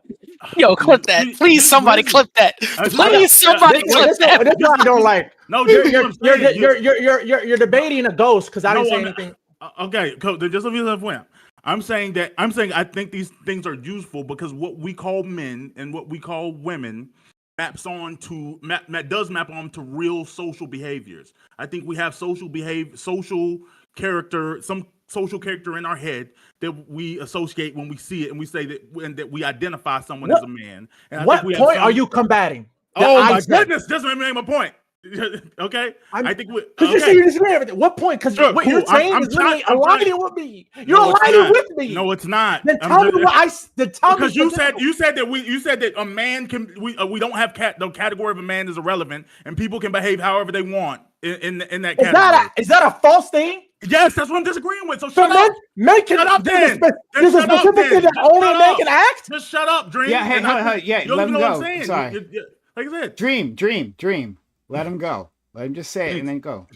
Like I said, I'm saying that I don't believe that it's false. I don't believe anyone can behave any way in this category. I don't think that's useful. I think that we look at beards. I think we look at the way people put their hair. I think we look at the type of clothes people wear. I think we look at the type of muscle people on their body. I think we look at a lot, like 200 different like social concepts, and outside of someone's chromosomes or someone's sex, and we just look at someone and we say that, oh yeah, that's a man. And I think we look at dresses and makeup and longer hair, or like insert all these other secondary social things, and we look at them without looking at the vagina or looking at the chromosome, and we say that that's a woman. And I think that if someone who was born a man wants to engage in the hair and the makeup and the dresses, and this is who they are, I think socially it our brain, everything in our brains is going to scream that they're behaving as a woman, and everything in our brains is screaming that this is what a woman is. I don't think a woman is nothing. I think a woman does map onto all of those like social things, and because whenever transphobic people, like whenever the like trans truthers, whatever, engage with like a decently well passing trans woman, like Blair White or whoever, they actually have a hard time misgendering her. They'll Ben say Shapiro had that problem. Yeah, when they have trouble saying he. Hey Kyle, I'm sorry. Yeah, they have trouble saying he because like when they look at them, everything that we map onto these realities wants to say she, and I think saying that these two terms mean nothing actually makes things more difficult. That's what I'm. Yeah, I'm glad that you said that because I never said that. I never said that the terms mean nothing. I gave you what I think it means to me. And here's what I'm going to ask you to just verify your belief. What is something that a man can't do? Because you're saying that there is some things that they can't do. So what is a man? Okay, a man can't wear dresses and wear makeup and have long hair and be called she and like what? Be called she? That would can't do that. But I'm saying do. Yeah, you're hold on. I said, what is it that a man can't do? Okay, a man can't. I'm not asking and wear stockings and, like I said, perform in all of the societal ways that we consider a woman. A man can't do that. Once you do all those things, you become a woman. That is absolutely ridiculous. Sure, you can have that definition. That's to you. The reason I'm saying that is because hold on, I'm not done. Oh, you're right. I was silent. Me a question. I said that is ridiculous. I didn't even ask you a question. You did ask me a question. And you answered, and then I spoke. Right? Right? That's how it goes. Usually I ask a question, you answer, and I respond. That's usually what it is. Anyways, that is ridiculous. To me, of course, it's subjective.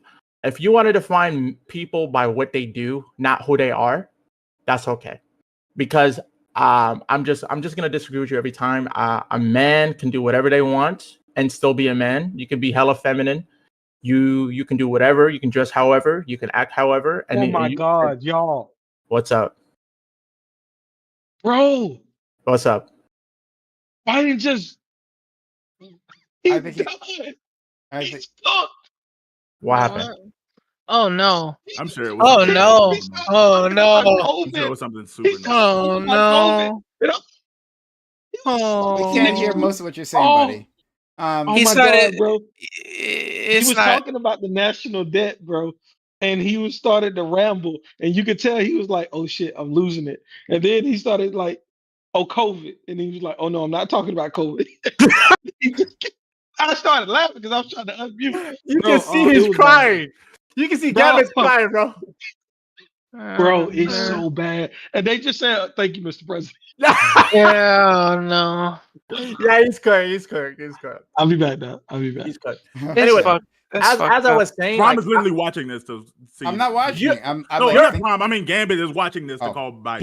Here's a problem, and here's a problem with your belief is that you are essentializing people based on what they do. So what I mean by essentializing is that you believe that a certain group of people have to do X, Y, and Z in order for them to be at X, Y, Z. For example, you probably like it would be analogous for you to be like, you're not black unless you believe or act as a certain way, right?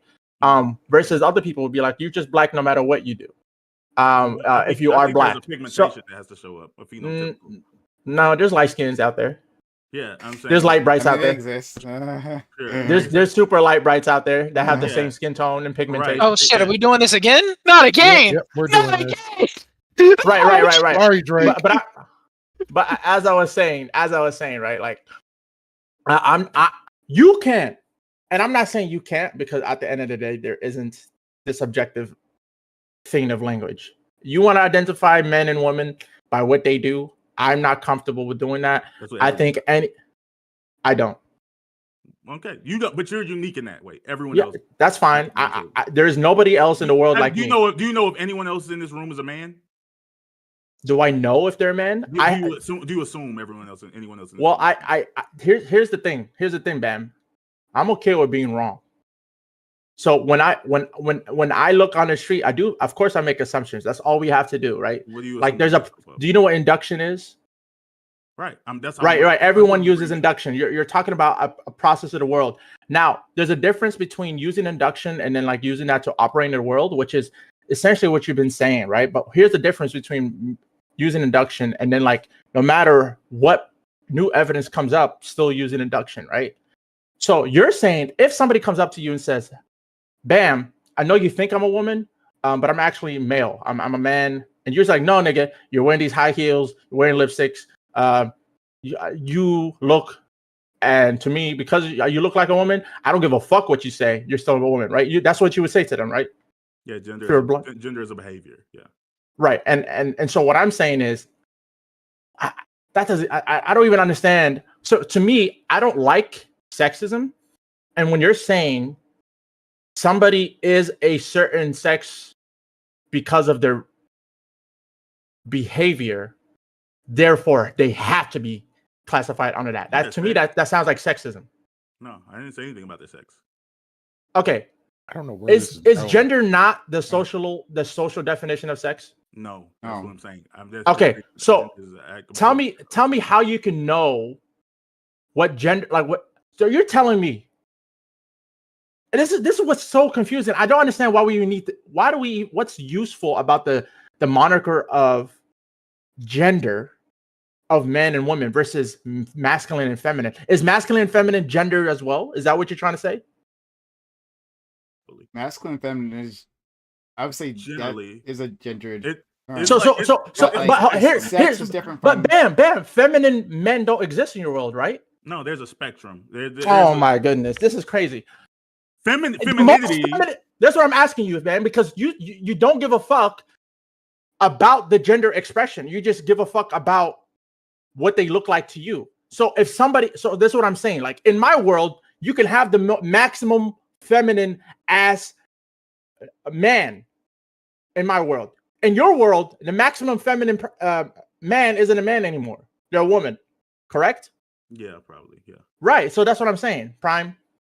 Like he gender in his world is really confusing to me, because if you're talking about expression, fine with expressing yourself in a masculine and feminine way. Masculine femininity doesn't define man and woman. It doesn't make sense to me why masculinity and femininity defines you as a man or a woman. No. There's there was this I remember it was I think it was on one of the Real Housewives shows or something. You were watching Real Housewives? What'd you say? You were watching Real Housewives? I was deep in that trash TV. That's like not even a joke, man. It's like not a joke, man. I'm deep into it. And the only reason I stopped because like we cut the cord, right? And like the cord, and like we couldn't get like most of those shows on the internet, right? Without like paying like Viacom directly or some shit like that. I was like, no. You learn something new every day. It's a guilty pleasure of mine, right? Like watching those. But the Real Housewives was like, was it Love and Basketball? Can we just move on? Oh, sorry. Fair enough. Back to it though. But like, it was one of those shows where one of the women, the stars of this show, they had like this like gay best friend type thing. And it was this dude, right? Who like wore feminine clothing, like lipstick, makeup, and high heels, and like wore like women's like pantsuits, right? But they always identified as a guy, right? Like that person identified as a guy. Now this person was like maximum feminine. It also had like a shaved like hair like mine, right? Yep. So like this person was maximum feminine, right? In terms of like their mannerisms. But I'd still say like, oh, okay, that's a guy, because they identified themselves as a guy, right? That doesn't exist in Bam's world. Trying to be a woman. Well, okay, well let's ask Bam. With the person I described, not having any other information, but the person I described, if they call themselves he, right? They're like, I'm a man. I just enjoy all this feminine stuff. would you categorize that person as a man or a woman? Nope. Yeah, probably. Yeah, probably. Like if it's probably what? But it's like I said, there's a spectrum. But if they cross this threshold to this like maximum feminine, then yeah, I would say that. Oh, okay, yeah, you're a woman. No matter what you say. So okay, yeah, whoa. I guess that's where I disagree. No, most people don't act like that. Usually, upon information, like we all do assumptions. I'm not gonna lie and say that. Like everyone in the world uses induction, which is based on prior evidence. I'm going to use my knowledge base to inform myself about what I see before me without finding out anything about it, right? Like I see somebody that's super feminine presenting. Of course, I'm gonna think, oh, this looks like a woman. Then I see the knuckles, I see the kneecap. Then my opinion is gonna change, right? So like I use, but the thing that you're considering, the hands don't lie. The thing that the hands and kneecap. Wait a minute. The thing that you're considering isn't their opinion either. So it's weird that you're like.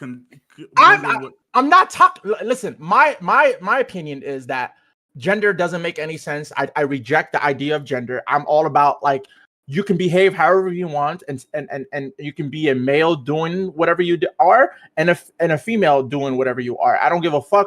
It doesn't matter, right? Like female and male are like the only things that are objective about the identity monikers that we put over. Like how do you figure out, right, what is a woman versus a man? Like it's just literally like, but we can observe maleness and femaleness. That is an observable fact.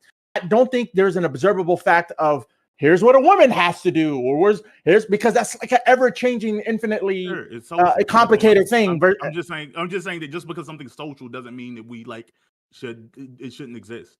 I'm saying that I would prefer a world where men and women can do anything, and there isn't a man thing versus a woman thing. Okay, do you just want the abolition of the concept of men and women? Do you just not want those words to exist? No, man and woman exist because I believe a man is a adult male, right, and a man. Sexes then. That's what those words don't need to exist. Then we can just talk. All you care about is sex.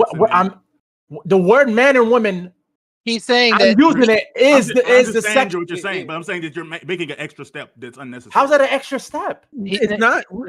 It's not an extra step. Y'all are agreeing with each other aggressively, but yes. No, I'm not agreeing with you. I'm saying that like you're no. I'm sorry. You understand his point. You're understanding his point aggressively. Like you're aggressively getting what he's saying. Yeah. Tell me how it's an extra step to use the if man only means male, then it's just an extra word, unnecessary word. No. Man is adult male.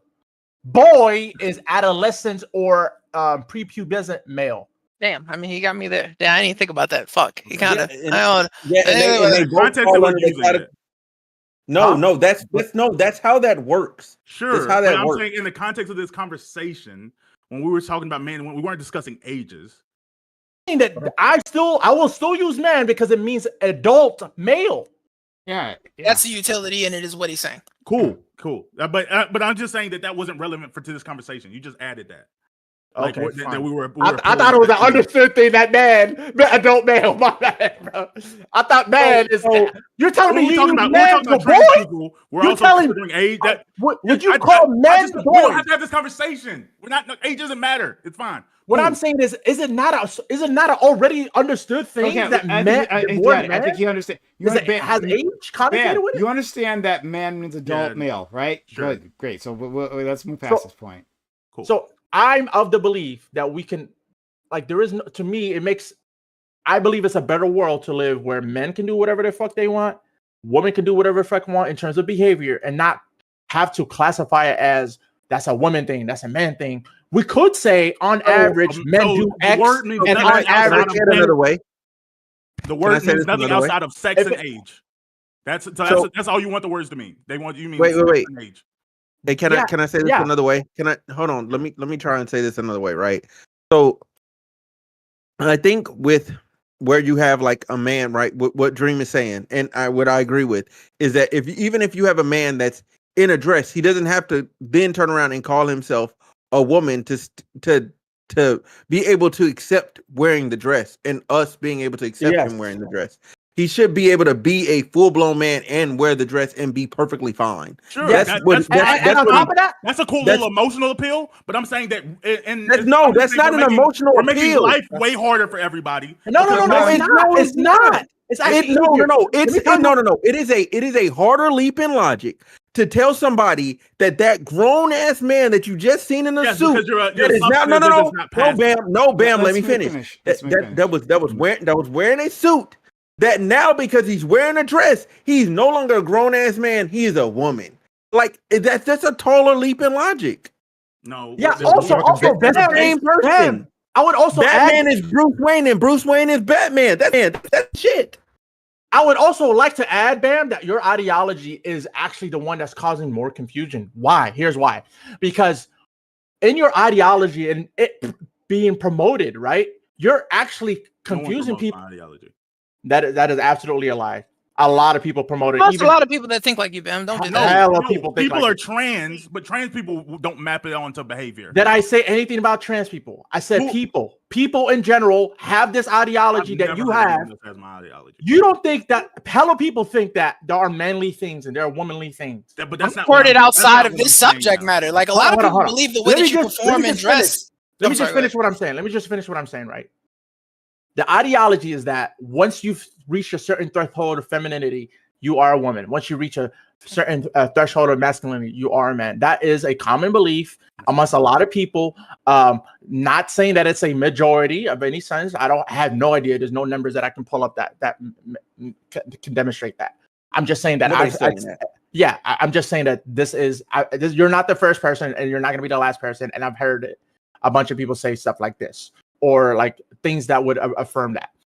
Number one. Two, your ideology is going to cause more confusion. Why? Because some people they're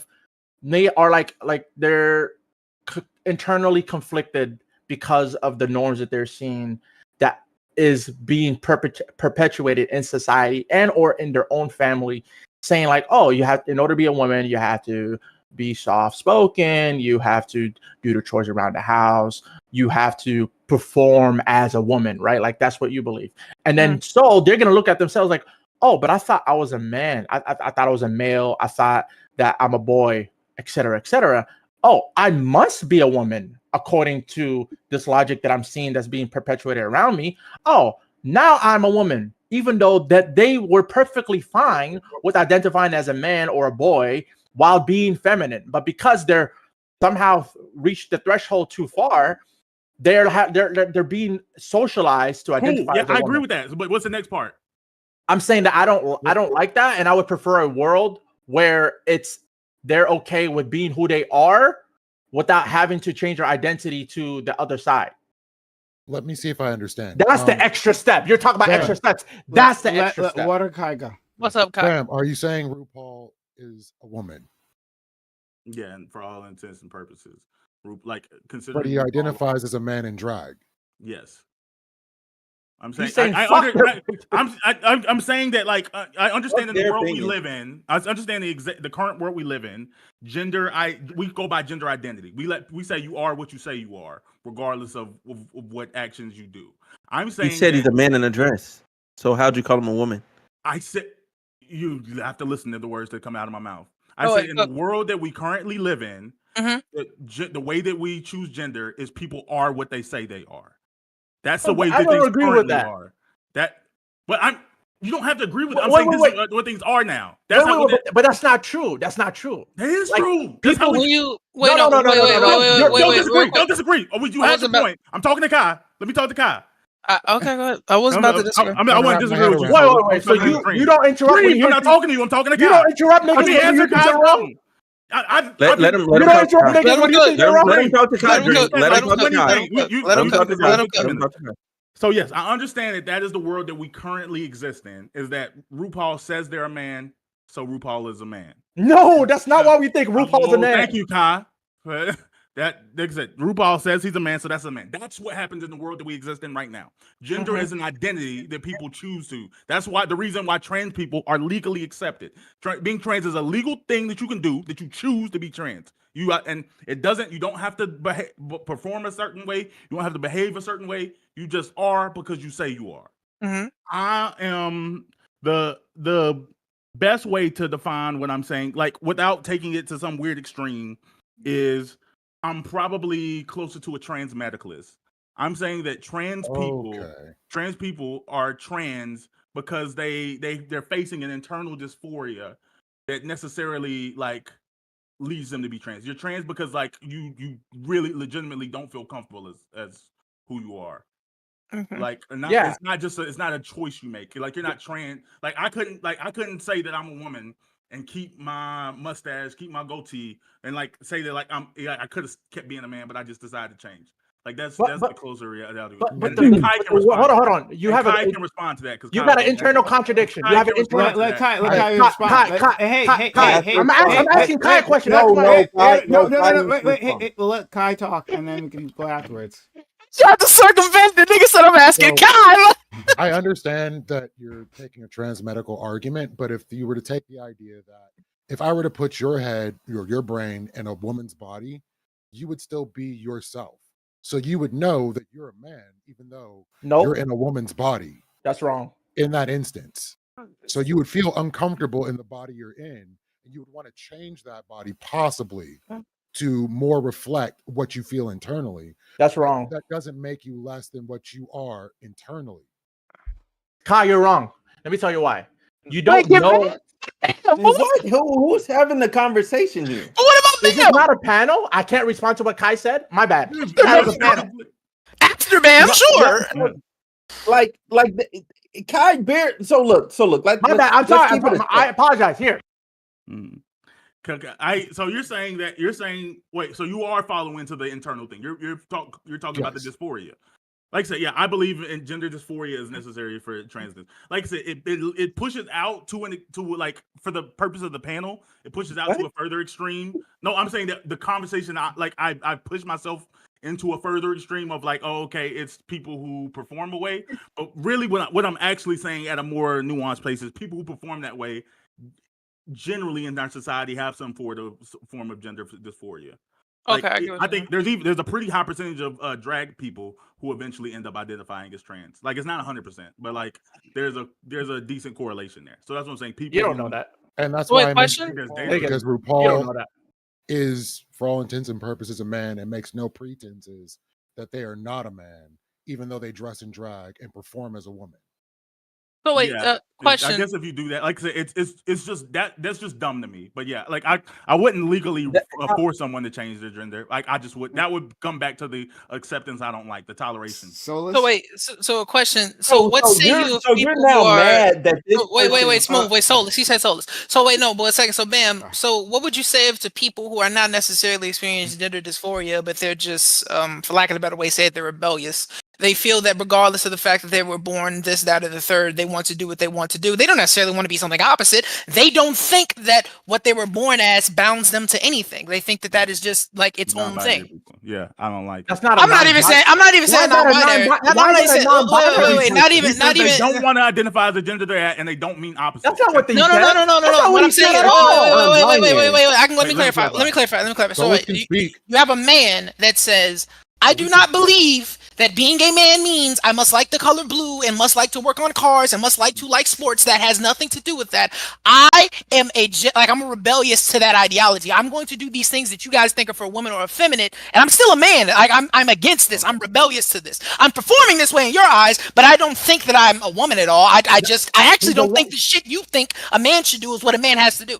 Right. No, you're a woman. You're a woman in his eyes. Okay, Baron can speak for herself. I understand, like in practice, I understand. Like you can't. I'm not gonna literally force someone to change their gender, but in performance and in the ways that we map on, like in the ways that our mind currently and always will map on to genders. Yeah, I would say that there's a certain point where, like, oh, okay, this person is being a woman. No. I would say, I don't think there's a useful definition. Like, I don't think it's useful to consider Laverne Cox a man. Who the fuck is that? Hold on. It doesn't make any sense. It's not about useful. It's about whether or not it's true. And here's the thing. And this is so. It's like it's not true. No. Is a woman. Here's what I'm trying to say. Is that there is no like. it's very difficult for me to really like. Oh, okay, I get what you're saying. You're a woman because, like, I don't know why you're a woman. You're just saying you are. Like, I can't accept people saying what they are. Like, to me, that's really hard. To me, it's like you're just saying what you are. Like, I'm a skeptic, right? So I need evidence. I don't even believe blackness is a real thing. Like, I've said it before. About to say Dream is actually consistent in what he thinks he believes. I don't even think blackness. I'm only black because niggas said you're an American. Fuck it, you're black, and I'm like, okay, cool, fuck it, I'm black too. So, like, black doesn't make any sense to me. Like, call me Moroccan because I'm born in Morocco, and call me American because I have American citizenship. That, to me, is consistent. And there's a way to prove that I'm both Moroccan. There's a way to prove that I'm American. What the fuck? How can you logic, Lordy? But like logic, Lordy. That feels logic, Lordy. Like, I understand your logic. Yeah, I'm a skeptic. Yes, but I'm saying that we know. I'm saying that, like, I don't know what black is, and that just feels that just feels. That's genuine. Wait. So less logic. So I'll be less logic, Lordy, about it because that's. Hold on. Go ahead. I'm sorry. I wasn't done. I wasn't done with my statement. What I'm trying to help you understand is that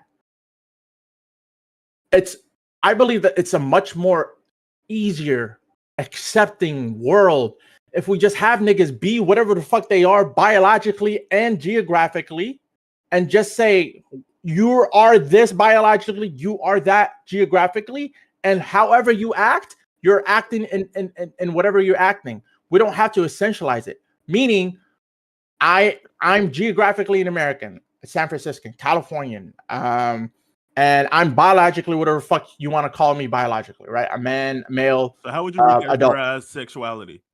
Sexuality would have to be recategorized. I mean, sexuality. Hold on. Homosexual, heterosexual, bisexual. That's all you need. It doesn't just. You're not just attracted to people with vaginas. Okay, fine. You want to say demisexual? Fine. You're attracted to with niggas emotionally. You can have that too. I just want to call it like. Why are we looking at it like? What are we doing? Sexuality doesn't even. I don't even know how to. You're saying that man and woman only maps onto sex and age. No, I wanted because the thing about sexuality. So what's inconsistent? But I'm saying that when we talk about sexuality, we're not talking about private part and age. Yeah, we are. We're talking about. Why do you disagree? Give me an example. I'm not trying to be. I'm genuinely interested. Why do you think that we're not talking about people's sex? When we talk about sexuality? Right. Exactly. We both are saying the same thing. Absolutely. Because when you say that when you say you're attracted to women, in today's world. I'm attracted to studs too. I'm attracted to studs too. No, let him finish. Let him please. Let the man finish, please. Yeah, because we've removed every connotation that we associate with the term man and women. Like I said, we're outside of age. So I'm saying that when he says it, like, oh yeah, it doesn't matter if you got a full beard, if you got a pussy, you a woman. Like, you wouldn't say that, like, oh yeah, I'm a straight man, I like women. In a world where woman just means has a pussy, because there's why not? So as a straight man who would definitely say I'm attracted to females, if you want to use that terminology for the ideology you're saying, like, that's just, and this is a weird, because like I don't think anyone here is slow or socially inept. This is how we look at attraction. There's a base layer entry, right? For most people, I would say the base layer entry is you are a male or a female, right? And then they kind of go from there. You're a male and you have money and you're handsome and you're blah, blah, blah. And there's layers on layers. But the basis level for somebody to be like, okay, I'm sexually attracted to you is usually their sex. Like, I understand what you're saying, man. Like, niggas don't like confirm their XY chromosomes before fucking niggas. I get that. I get what you're saying. And so people be like, hey, when I'm attracted to women, I'm talking about this Coke bottle shaped, feminine. She got nice hair. Water. I get what you're saying, but I'm saying you could be not knowing about that, and you would still be straight and doing what you're doing. But once you found out about it, you're not straight anymore.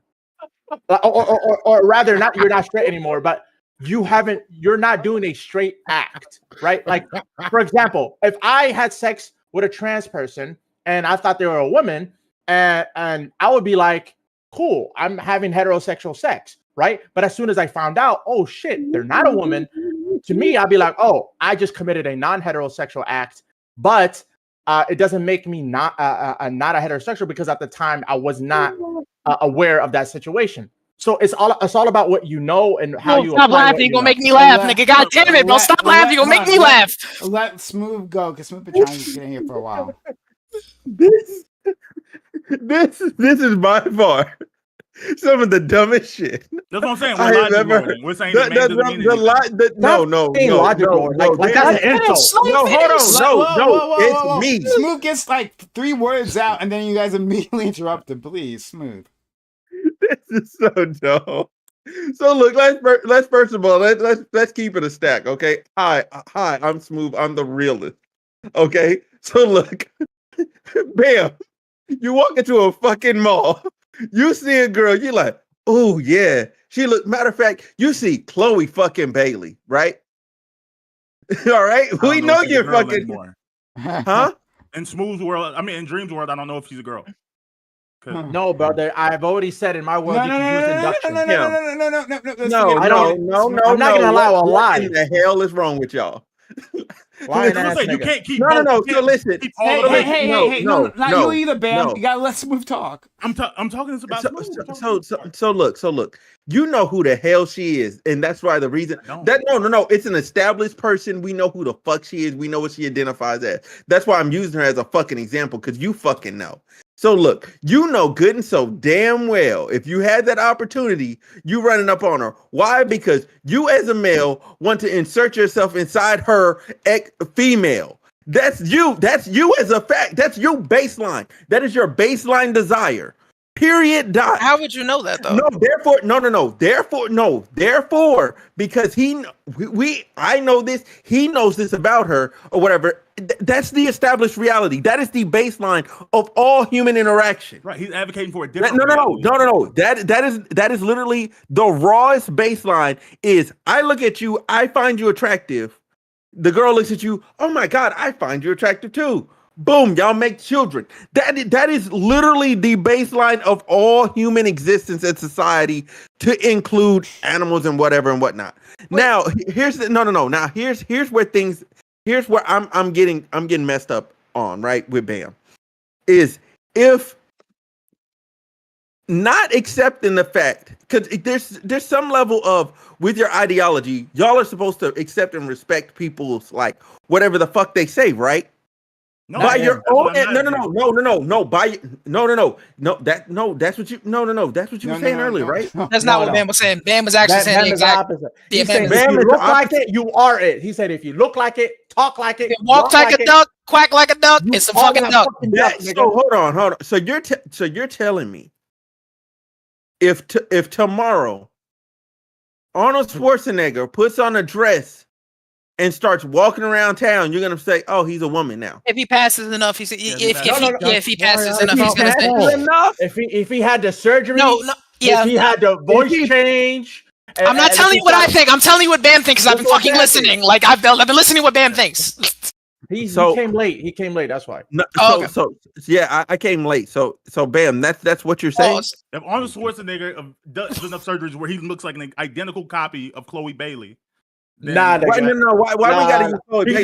He looks like another bitch from a female, a woman, fuck it, whoever, a buff bitch. He looks like a woman in Austria, like the buff ass Helgas. No, I'm not talking about some buff ass. I'm talking No. What he's saying is, if he had enough surgeries to look like his female equivalent, if he actually looked like it, that's what. Fuck Chloe Bailey. Yes. Do women bodybuilders exist in your world, man? No, fuck that. No, he misunderstood. Oh my God, God damn it! It's an easy one. God damn it! Do female bodybuilders exist in your world, man? Nah, he lost weight. Do female bodybuilders? Yes, female bodybuilders exist in my world. Okay, so it's an Arnold Schwarzenegger female it's not Arnold Schwarzenegger bodybuilder because he Smooth asked me and I said no. They look like Chloe Bailey now. But he's not talking about. I gave him an answer. Just answer the question based on that. I know your mind is broken because you can't stop mapping onto the secondary sex characteristic. That's what I'm pointing to. That's what we're hearing now. No, it's not crazy. Okay, look, you're saying you know what a man looks like. I think you broke so as long as you view that as secondary, correct, Bam? Yes, I'm saying anything that's not the vagina itself is secondary, or I guess even the vagina is technically secondary. Anything not the chromosomes are secondary. But I'm saying outside of like the actual like sex organ, that's what I mean. So you operate off of whatever they operate as and whatever they pass as. I'm saying that generally that's how most people generally operate. No, that's not. We don't look at No, because you still have children that are able to have enough innate sense to look and go, who's that man over there? So you're gonna say you're looking like at what's going on with him? You're like no, but I'm saying children do that, and what I'm latching onto is what is innate about them that is not in you. So can Solus get a word in real quick? Sure, go ahead. Bam's point. I would say that I don't think many people feel that way. I think a lot of people would actually say, I don't give a fuck what it is you identify as. I don't give a fuck what it is you dress as. At the end of the day, you are a male or a man or a woman for these intents and purposes. And when I say that, I'm not speaking in gender terms. I mean how most people use it, as in you're a male or a female. I think that's how most people see it. Like if I right now, right, even in my liberal ass job, take my black ass down there and address and makeup, do everything I can to just perform as what y'all would say a female should do. Most people, maybe for their job, they'll look at me and say, oh yeah, I believe, yeah, we'll use those pronouns. But in their heart of hearts, they don't think that way.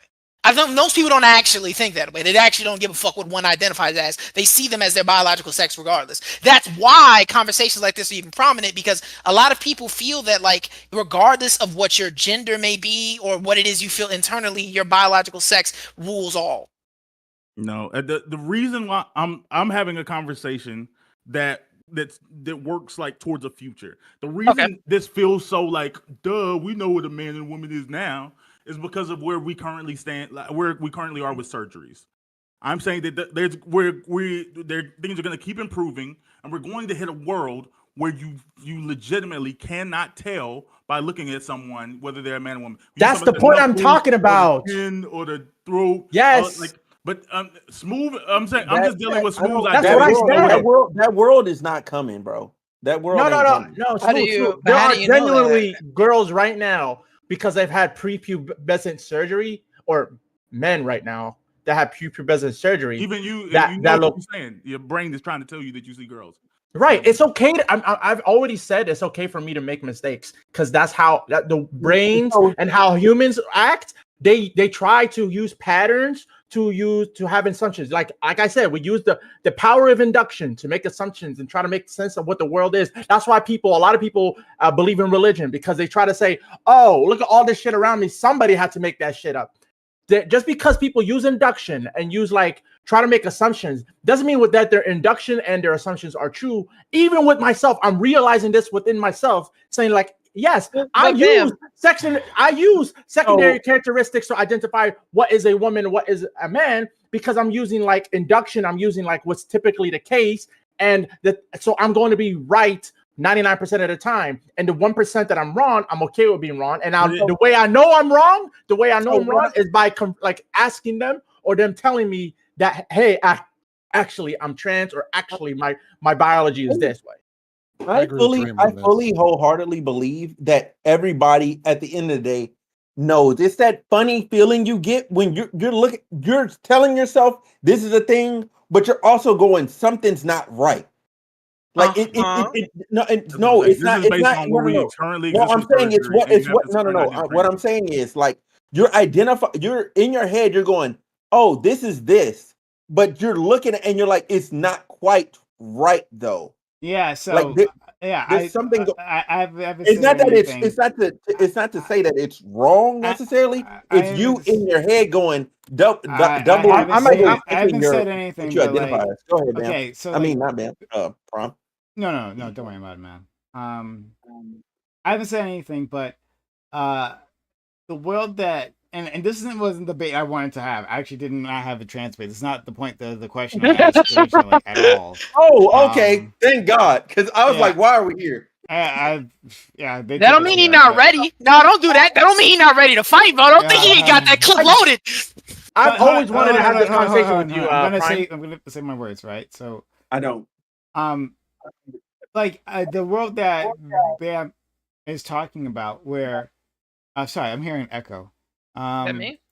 I don't know. But anyway, so okay, I don't hear it now. So the world that Bam is talking about, where like you can you'll see a person and like not know that world is here today.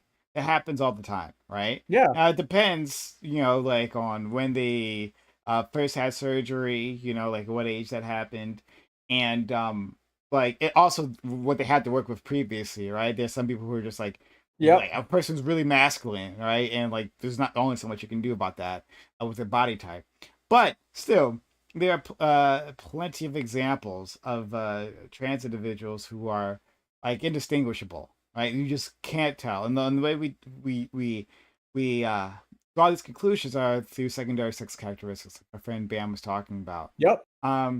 And so what Bam is saying, well, at least actually I haven't followed everything, so I let me not speak for Bam. But what I would say is that like you are attracted to those secondary characteristics. Now your mind could change later on.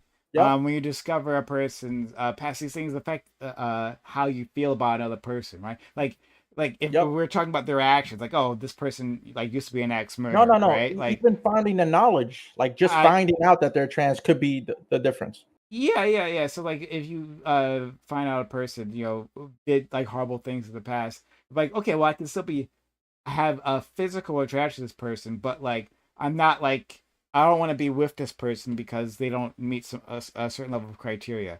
And that could be because, of their biological origins. So I hear the other side when they say something like that. But like strictly when we're talking about attraction, people are attracted to secondary sex characteristics. That's the thing that we do. Like because we have clothes in our society, right? Of course. We don't look at primary sex characteristics most of the time. And that's what and we're attracted to secondary sex characteristics and their roles, right? They're like the gender roles they play. So if you so I think a lot of men aren't interested in women who like are like super masculine in like their mannerisms, right? Like there are women who are trying to put out like I have a masculine thing, and they're doing some of that is like to literally just push men away because they're so effective at doing that because men don't like masculine women, right? So like I think both of these things are true. So like my problem in these conversations is that guys will say, well, no, I'm not attracted to trans women. Well, you are, right? You probably have been at some point, right? Attracted to this person, but like you're not attracted to their trans knowingly, right? You're talking about knowingly.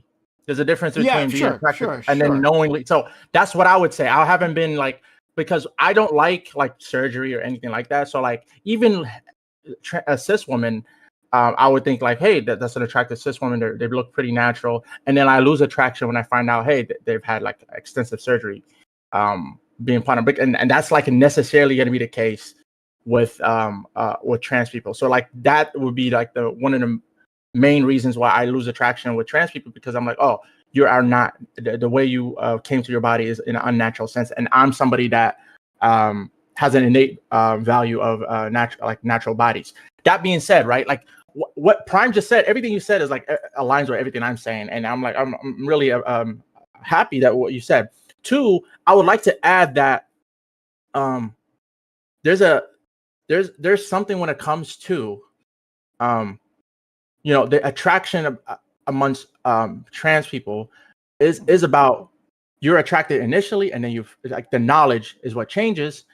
And like the difference that Bam is saying is like it's about who you are and what you do. I mean, it's about what you do, not who you are. Like to me, it's like no matter what you here's what I wanted to say. I finally found it. Is that what your characteristic of what you describe, Prime, is it's talking about feminine and masculine. You're talking about their roles. Like, of course, I like feminine women, obviously, and I've actually been with masculine women, and I like them too. But clearly I have more of affinity towards feminine women. But I don't hold the belief that femininity is like exclusive to women, or even like femininity is I don't even associate femininity with women. That's the problem that I have with Bam. Or like, I guess for you too, because you associate femininity with women. Like, I understand associating femininity traditionally with women. That's just what the word is. Femininity is the traditional characteristics that we've assigned women in the past. I'm talking about in modern day. If we're talking about being progressive, I'm of the belief, I hold that we shouldn't essentialize the characteristics of women beyond literally physically what they are. Like, that's why I said that we were That's why I said we would recategorize, like your society would necessarily, and there's nothing wrong with that. But you thought I was crazy when I was saying, okay, we're gonna have to recategorize what sexuality means. No, I don't. I didn't say a word. You did, nigga. You said a few. Just then, I didn't say a word. You went straight from prime to you. I didn't say a thing. But if you're mischaracterizing, you're mischaracterizing. You're saying things you're saying Hatim is saying this, and I didn't say that. So if you want to talk about what Hatim didn't say, go ahead. Hey, let him finish, please. Bam. You're just wasting time. Okay. I like I said, I think in the world that you're describing, we have to recategorize what sexuality means. Because if man just means adult male, and woman just means adult female, and there's no other secondary or no other associations we make with that. If your homeboy calls you and says, "Hey, bro, pull up at this party," and you like, "Oh yeah, it's tons of women here, crazy filled with women," and you show up and it's a bunch of 6'3" bald people with full beards, you would be like, where's the women at? These the women, and I'd be like, "Oh, I'm not attracted to these type of women." That's what I would say. I know you would say that, but I'm talking about the he's word. I have to be attracted to every kind of woman. What Bam is trying to say is that, like, at that point, it's not useful, right? Your friend used the word. It is. Right? He said, "Tell me why it's not useful." It was coming out of my mouth while you made that question. Okay, all right. So I haven't forgotten about you. Okay. So it's not useful because your friend, like, your friend is using language he's trying to communicate with you, right? And the language he chose is to say, "Hey, there's women here," right? And then you go to that place, and what it seems like what Bam's describing is a bunch of trans men, right? So, and you're like, "Well, where's the women?" And he's like, "Those are the women," and you're like, "Well, like you can say, well, sure, I feel that they're women." You can, but that's not useful for anyone. When everyone is looking at that group, these seem to be men, right? Because they're filling that role. They're doing all the things that here's a counterexample. Men do. Can let Prime finish, please? Yeah. I mean, that's pretty much. He made this point already. That's why I wanted to interject. Here's a counterexample that demonstrates. No, wait a minute. Utility. Here's a counterexample that demonstrates. We're trying to use words. Here's a counterexample that demonstrates utility. Dream, just real quick. Dream, just real quick. That's not good etiquette, bro. Like, just let people finish the whole sentence, especially the host. Okay, bro. That's just not. I'm not gonna stand for that, bro. That's my bad. I apologize. Let's move on. My bad. I apologize. Let's move on. Thank you. Here's a counterexample that demonstrates the utility. The utility is, let's see my nigga who I know doesn't like trans people because of the intellectual thought about it. So he's dancing with a very high passing trans person, and I go up and say, "Hey, bro, that's a man." And he's like, "Oh, really?" Yeah, I was like, "Hey, bro, like, check the kneecaps, check the knuckles. That's a man." I'm saying, okay. Hey, bro, there's a high chance that's a man based on the induction technique that I'm using, that we can deduce. Hey. Probability wise that's a man. That's what I mean. Those were the things that come out of my mouth, but I have a limited amount of time because the niggas mid dance with him. So I'm gonna say, "Hey, bro, that's a man," even though what I'm actually meaning is like, "Hey, bro, I have a high probability. I've calculated using induction that there's a high probability that's a man." So what I'm saying is there's utility in using what I'm saying when a nigga is actually in the midst of some interaction with some. I didn't say there's no utility. I think when you were talking about describing sexuality. Sorry. Let me send it to Soul hasn't had a chance to talk. And then Smooth. Wait, Prime. Can you just acknowledge that there is utility, like I've demonstrated? We're talking about in describing who you're sexually attracted to. That's the conversation we were having.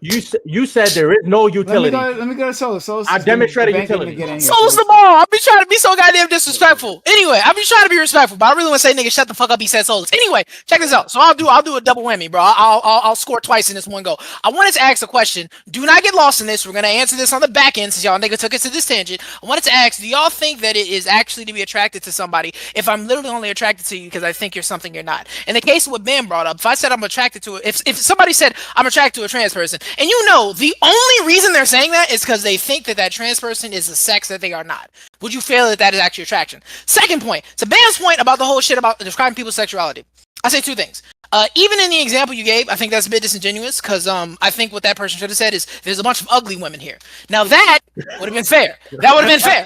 If you said, hey bro, we at a club or we're at a party and there's a bunch of ugly bitches here, that would have been a fair and accurate example. Just saying, like, no one does that. No one would just, like, if it was a bunch of fat women, if there was a bunch of fat women at a party, right, bam, I assume you might be a chubby chase, you might be about that action, you know what I'm saying? You're a big boy, play football, a lot of us like them. If there was a bunch of fat women there, I say, hey, it's a bunch of fat females here, you know what I'm saying? It's a bunch of fat bitches here. I wouldn't just say there's women here, because there's obviously a characteristic that would bring out. I think that's disingenuous. And secondly, something I ask people that have that philosophy is like this, and I've asked actual trans people this, and it's gotten into several different debates. We always, like, the shit that Dream said about homosexuality is how I've always seen sexualities based on what sex you're sexually attracted to. Like, even to the point, like, if I said, hey, someone's in a same-sex relationship, you wouldn't go, well, maybe they're straight. Maybe you're describing a straight relationship right now. You would say, no, that's homosexuality. You're the same sex. Regardless of what gender they may be, right? You're one sex. You're the same sex. Y'all the same sex. This is the same sex relationship. You're gay. This is how most people see these things. All right, now get back to shooting each other. No, absolutely. No, I want to confirm that question. Before you do that, answer Solus's question? I just want, because Solus just spoke, and I want that to be answered by the panel. If I ask you, if you're asked, hey, if hey, there's a same-sex couple over there. Are you, in your head, are you saying that they're homosexual, or in your head is like, oh, I got to find out what they look like first and how they operate in the world? What are you thinking? Smooth. Okay, I don't even want to answer that because I feel like the answer is like right there on the cuffs of everyone's mind, and we already know what the answer is. So I'm just gonna just slide that to the side. Okay, I want to concede a point in the chat. Okay, maybe I was fucking wrong. Maybe we should have watched the debate because what the fuck is this? I'll watch it later. No, I know. I just wanted to make a joke. I just wanted to make a fucking joke about what we were talking about in the chat. Yeah, but seriously, I am going to answer the question. Like I wouldn't think anything. I wouldn't think that hard into it. I'm like, oh, okay, they're. I'm like, it's either two men or two women. Like, all right, cool, and I'm moving on with my life. But that's not, again, we're applying the current rules to this. Bam, you can't make up new rules that don't exist. You live in 2024 on June 27th. It is today. I cannot debate about a future that I do not see. Whoa, Smooth. You might not be willing to. But bam, I'll hear you out. Even in this futuristic world, maybe you're in a different time zone and it's the 28th. Even in the futuristic world, my bad, bro. You are Dream is asking for is more unique. In the 28th. I'm Smooth. You can what are we saying? No. I'm flabbergasted that on the 28th of June of 2024 on a Friday, the rules of life changed. Well, I mean, it is June. And now we exist in BAM world. This is insane. I didn't know. It hurts when I go to bed and wake up in the morning. It's hard to debate. I'm like having a debate like two different things. No one's saying consistent. We're all of the rules.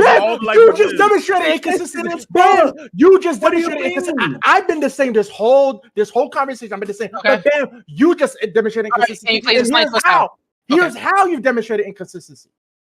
This whole time, this conversation, you've been saying this is how the world works because this is how we operate currently. This is utility of how we operate currently. And then you want to say, no, we got to change how does that make sense? It's either this is how we operate currently or this isn't how we operate currently. Because we're dealing with engaging with what you're saying with your worldview. I'm saying if Solus which is it?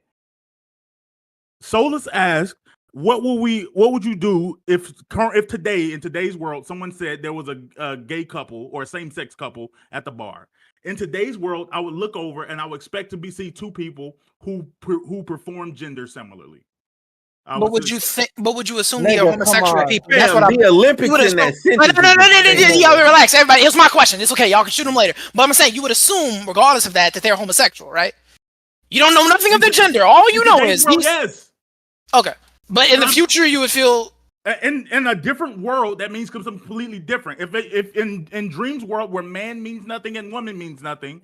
Oh, I didn't say nothing. Golly, adult male and adult female. I get you more. In this world, you say, "Oh, it's a same-sex couple over there." You can look over there and see Shaquille O'Neal standing with Kim Kardashian, and you don't know you don't know if that is the same-sex couple or not. Because you're talking about knowledge, which is like you're using the word knowledge. You're using the word know to mean like 100% certainty. No, I'm saying there's nothing to even engage. There's nothing to imply. There's nothing we can look at because there is no secondary sex characteristic that we look to engage with. You don't do that in your world. Do you understand that in my world, I'm okay with induction? No, you can't be. Because what I've hold on. Doesn't mean anything. There's nothing to induce into. Brother, do you understand that we're able to use statistics and assumptions based on the probability of? No, you can't have it both ways. No, I'm not having. No. Bam. This is how I know you're misunderstanding me. This is how I know you've been misunderstanding me, because this whole time I've been talking about what actually is, right, versus what I think something is. Right, which I'm okay. Like, I'm gonna think something is based on the probability, based on statistics. Without actually anything. Hold on. Male. Hold on. This is how I know you misunderstand me, because what I've been talking about is we're able to use induction, statistics, probability, and come up with assumptions. That's okay. No, you just don't want trans people to exist. That's all I'm getting. And I am cutting you off. I'm sorry. Hold on. Nobody said I acknowledge trans people exist, because in my world, trans people are people who are incongruent with their internal identity, their biological sex. Right. That I'm okay with trans people existing. What I'm not okay is them existing and then them saying that they're not what they are biologically, and then therefore transitioning and confirming their transition. That's not what I'm okay with. Not them existing is just having the incongruence. I'm acknowledging the incongruence is existing. Therefore, I'm acknowledging their existence. What I'm not acknowledging is their step further. Them being trans is the incongruence. That's what trans is to me. I'm talking them about actually. There's a difference between trans, which is having the identity of being incongruent, and then actually now you've already transitioned. You're not trans no more. You've already transitioned, and now you're the other thing that you want to be. Right. That's what I deny. I'm not denying their current establishment of incongruence. I'm not denying that. So again, so what you actually mean, what you actually this is what you initially stated, and this is where we moved to. You initially stated that man doesn't mean anything. There's nothing that we map onto. There's no guessing. There's nothing to guess onto except that they were at one point born a male. I never said that. You're lying. No, that's not what. Because me and Dream. Wait.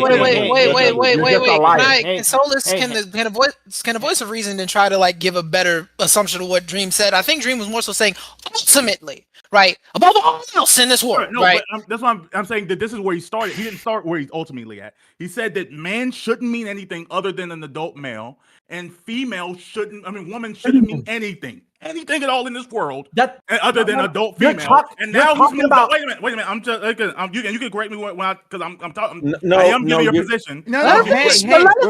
Shut up. We let him Bam finish. Go. Yeah, because you can tell me I'm wrong, because I am accusing you right now. Sure. That's where the conversation started at. You said that man, you think it's sexist to pull any connotation into how we guess what man and woman is. You think that was in sexist because man and woman don't mean anything other than adult male and adult female. Yes, but now you've moved the goalpost to actually we do look and tell what a man and woman is due to all these secondary sex characteristics, and in the future world, we should also do that. The only difference in this world, in today's world, versus the world that you advocate for, is that trans people would no longer be able to consider themselves the other gender. Everything else we would do, we would still guess what men and women are based on all of the secondary sex characteristics that we guess by today. Here's where I correct you. I'm not against guessing. I'm against essentializing. That's what I've been saying from the beginning, is that your ideology is based on X, Y, and Z behaviors that are not inherently attached to their sex. Based on these behaviors, I'm going to classify them because of I'm essentialized behaviors to mean that they're this sex, right? That's what I'm against. That's what I've been saying from the beginning. Hold on. You're right. That's what I've been saying from the beginning, right? Meaning that you could be anything behavior-wise and be man. You could be anything behavior-wise and be woman. I'm talking about what I think somebody is looking like, and I'm using secondary characteristics based on what I think they look like to make the assumption or induction that they're probably this thing. And then once I receive more information, I will say, oh, okay, I was wrong. But in your world, which I'm rejecting is that I can never be wrong in your world. As soon as I'm assuming, I'm always going to be correct. And there's nothing they could say, and there's no new information I could have that would make me wrong, because all I take in is what I see. So in my world, it's you can take in what you see, and that will be your initial assumption, and that's okay to have until further information is received that you were wrong, and you could accept that you were wrong. And your world, okay, no let's talk about more. Let's stop right there on your world. Sure. So you said your world. You've tried to make it seem like you were being brave and doing some kind deed. The only meaningful difference you've created is that trans people are no longer considered trans. You're saying no, you're still a man. That's all that does. That's the only thing that changed in your world. Wait. Okay. If you want to be reductive and say that, sure. Wait. Can I something more unique than that? No, he wants to use super abrasive, trying to like make it seem like it's something. Fine. What you just said is correct. Now what? No, so wait, can I ask a question? So, because it doesn't seem to, correct me if I'm wrong, right? But when people of the ideology, and a lot of trans people seem to think this way, that sex and gender is different, to say that regardless, because like I feel like you're like arguing about two different kinds of trans people. Are you saying like people who believe that regardless of their biological sex, they are the gender they choose to be, and these two things are separate? Or are you talking about people who believe that their gender and their sex are aligned and they feel that they can or should be something else? I'm a bit confused about that question myself. No, because I'm saying like because what Bam said is that in Dream's world there could be no more trans people, right? Yeah. According to first of all, it's according to your definition of what in Dream's world, he's saying that your sex should overcap anything. You can be a male that does whatever the fuck you want to do. Correct? Have I lost anybody yet? Yeah. It's just even if you're basically all Dream's world does is we still map on all the rules of a man is a big, strong, hairy guy generally, and a woman is a feminine person generally. But when then there are exceptions, yes, there are agender people, yes. Sure. So then, but then when some people are trans, instead of calling those trans people trans, we would just still call them like, oh, no. I would still call trans people trans because they have incongruence, and that's what in my world. And their gender would still be a man to you. You just say that, oh, but you're a man. First of all, I would want to abolish the world or the philosophy of gender. In my world, there will be no gender. You just have sex. No, it's. Would it be so bad? Wait. Would the world be so fucked up if it was only like would a world where like the middle ground of Dream's world of like if somebody said that these are not necessarily men or women but trans men and trans women to acknowledge that identity, would that be something you're not for, Ben? Yeah, I think it's important. I think it's a necessary category. Oh, yeah, okay. Against that, nigga. What the fuck? So listen. So this is prime. I really don't want to argue with this. I don't care. I don't care about this conversation. I really wish it never happened. For the last bit of time here, right? I'm just going to see if I can just reorient this to the conversation that I wanted to have question that I posed. See how that goes, right? Before then, guys, consider supporting the channel. I've been enjoying this conversation. Nigga, Prime is traumatized, bro. I just don't like. No, you Solus, you don't know. You don't know how many times I've had this conversation. You don't know. Like it's like so many goddamn times. It's unbelievable, right? And like I'm just like so bored and exhausted with it. But anyway, yeah, guys, if you're out there on YouTube land or in Twitch land, consider supporting the channel so that we can keep doing this stuff. We do need your help to make it happen. So if you're not currently supporting, consider subbing to the channel, gifting bits, gifting subs. You can give subs on YouTube as well. So yeah, consider helping out the channel so I can keep doing all this stuff. All right. What do you want, Bam? Before do you like, is the thing that you want to talk about, is it something that you like super want to talk about, or do you just want to talk about something else? Because I have something else that I wanted to talk about. But if you what's up? Okay, that's the question. It's related to that. Just let Prime ask his question first. I mean, that's what I'm asking, but I'm wondering if he's just trying to change the subject. He's gonna say something first about what we just said, right? No, I don't think so. I think he just wants to move on. Okay. Anyway. Oh, Prime, what do you think? Answer Prime. Yeah, because what Prime said you haven't contradicted Prime. anything I've said so far. Prime. I don't. Prime. What do you believe? Prime though. But Prime. Let. I'm asking. I think we should let him. Yes, let's let him. Prime, have you disagreed with anything? No, not on that, Dream. No. Prime has a question he wants to ask us. God damn it, Bam, and so all of us. I'm willing to move on. That's what I'm saying. We're going to let Prime ask us this question. Okay. We're going to let him ask us this question. Okay. So, I'll acknowledge what Bam said. In fact, it's not like a burning question. It's fine if we don't talk about the thing that I wanted to talk about. So if you have something else, that's fine. I want to know what it is. Farther away from the trans thing, then it works for me. Yeah, but I want to know what he. So, Prime, I want to know your question. I'll bring up what this is. I want to know if you find it super. Bam, let him ask the question first. Yeah, right. Okay. Let him ask his question. Let's see what it is. Let's see if we can rock with it. If it don't work out, we can pivot to whatever else you got, Bam. Okay, all right. The thing I was gonna say, I had brought this up previously, about like acceptance, right? And what I was gonna say is like should we be open as a society to accept all forms of like gender expression or just like the LGBT? I'm just using the LGBT community for this example, but you can put this in other examples as well. Yeah. But like sure, you can accept that people are gay or something, right? Or they're trans, but do we have to normalize everything, right? Should anything that like is queer be normalized? Here's like a perfect example of this, right?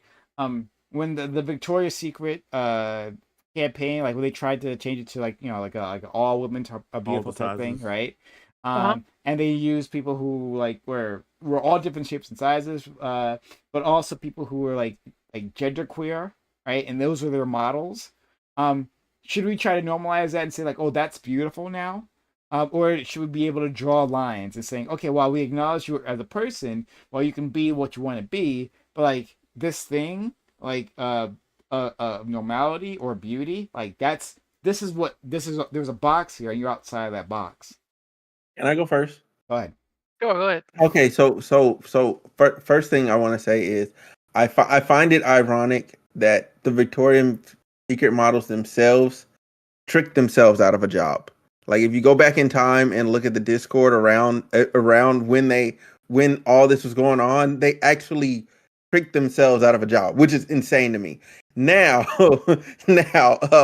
to answer your point, I about gender fluidity, and I think that's the same thing that me and Dream was trying to say earlier, is that when you have it where you can perform whatever you're doing and you still be you at the end of the day, no matter, and like I don't think you have to jump through hoops to try and now identify as something else or whatever. Like I think you can still be as much as I disagree with it personally, like I wouldn't do it myself, but if you want to paint your nails, you know what I'm saying, that's on you, bro.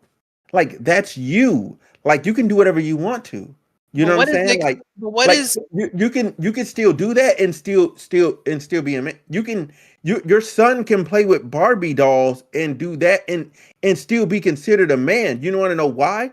Because that young man might go into fashion. That might trigger his growth into fashion and design, and now he's like really into fabrics and all this other stuff, or he's into interior design. Like we don't know where that artistic pathway is going to open for him. Like as far as like his own self-expression. So I think limiting his self-expression and saying that's not something that is a boy should do, I think that's wrong. I think that's kind of messed up on ourselves. I think as society, hold on. I think as a society we have to let people kind of like do their thing. Now to answer your other question on whether there are some things that we shouldn't, rabbit holes we shouldn't go down, I think so. I think there's a border where some things might be, and I have to be kind of careful the way I say this. It might be unhealthy. It might be an unhealthy mindset for you to have. I'll say it that way. It is not a healthy mindset for you to have for yourself.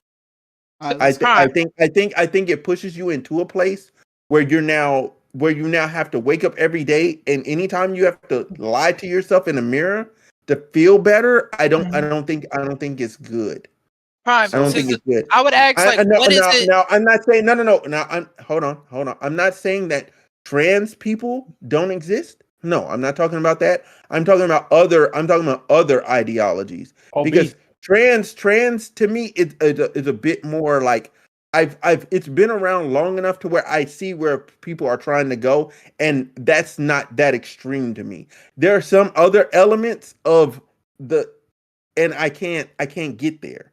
Like I can't mentally allow, because I think it's just gonna push people into this really bad place. That's just me personally, but I'll let y'all go. So I was gonna ask Prime, well, what is, it begs the question, like, as far as directly engaging with the part of acceptance, what does acceptance look like? Tends to be a question that I ask. Because when people have their own self-identities that they can define in any given way with no merit, or this just whatever the fuck they say it is, and I have to accept it in the same way, like they get to set the standard of what acceptance is, I don't think that's healthy at all. I think that's a horrible thing. You're gonna end up placating to people who have like a really, really bad problem with needing attention, right? That's why I would ask, like, well, what is acceptance? What is that? What do you mean by that? What are you asking of me to do for you?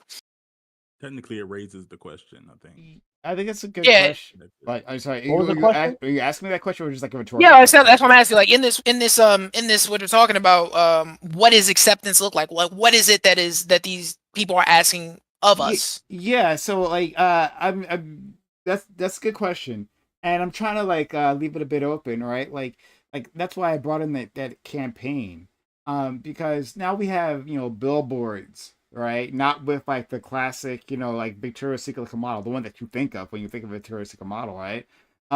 We have people of other body types, which I think is not a bad thing, right? Like, especially since like most women don't look like that. Like putting women up, who are just like regular women, however you define that. I think it's not a bad thing, right? But there's also when like they're like brands that are like using these like gender queer individuals, and I think they should have the right to be able to do that, certainly. But I think it probably works, if you're like super niche, right? But if you're trying to appeal to a general audience, like should we like say that, oh, okay, well, this is just a model like any other, right? Like, but by acceptance, can we say like, okay, well, this is normalized. I accept it as like a normal thing that people do, or should we like acknowledge them also? And I'm trying to make like a difference here, like acceptance, acknowledgement, right? Like acknowledge beauty. Okay, you're a model, and the reason why is because you're beautiful, right? Like you get to be in this box that we call beauty, and like should we be allowed? Should we do that as well? Like that was still the second half, definitely not. The idea that somebody, that's what I'm saying. Like you're placating it to people who probably have a really, really, really bad time. Like they just need attention. They need to be something that they probably have you have no right to that. I was raised with a phrase my grandma always say: nobody has to like you.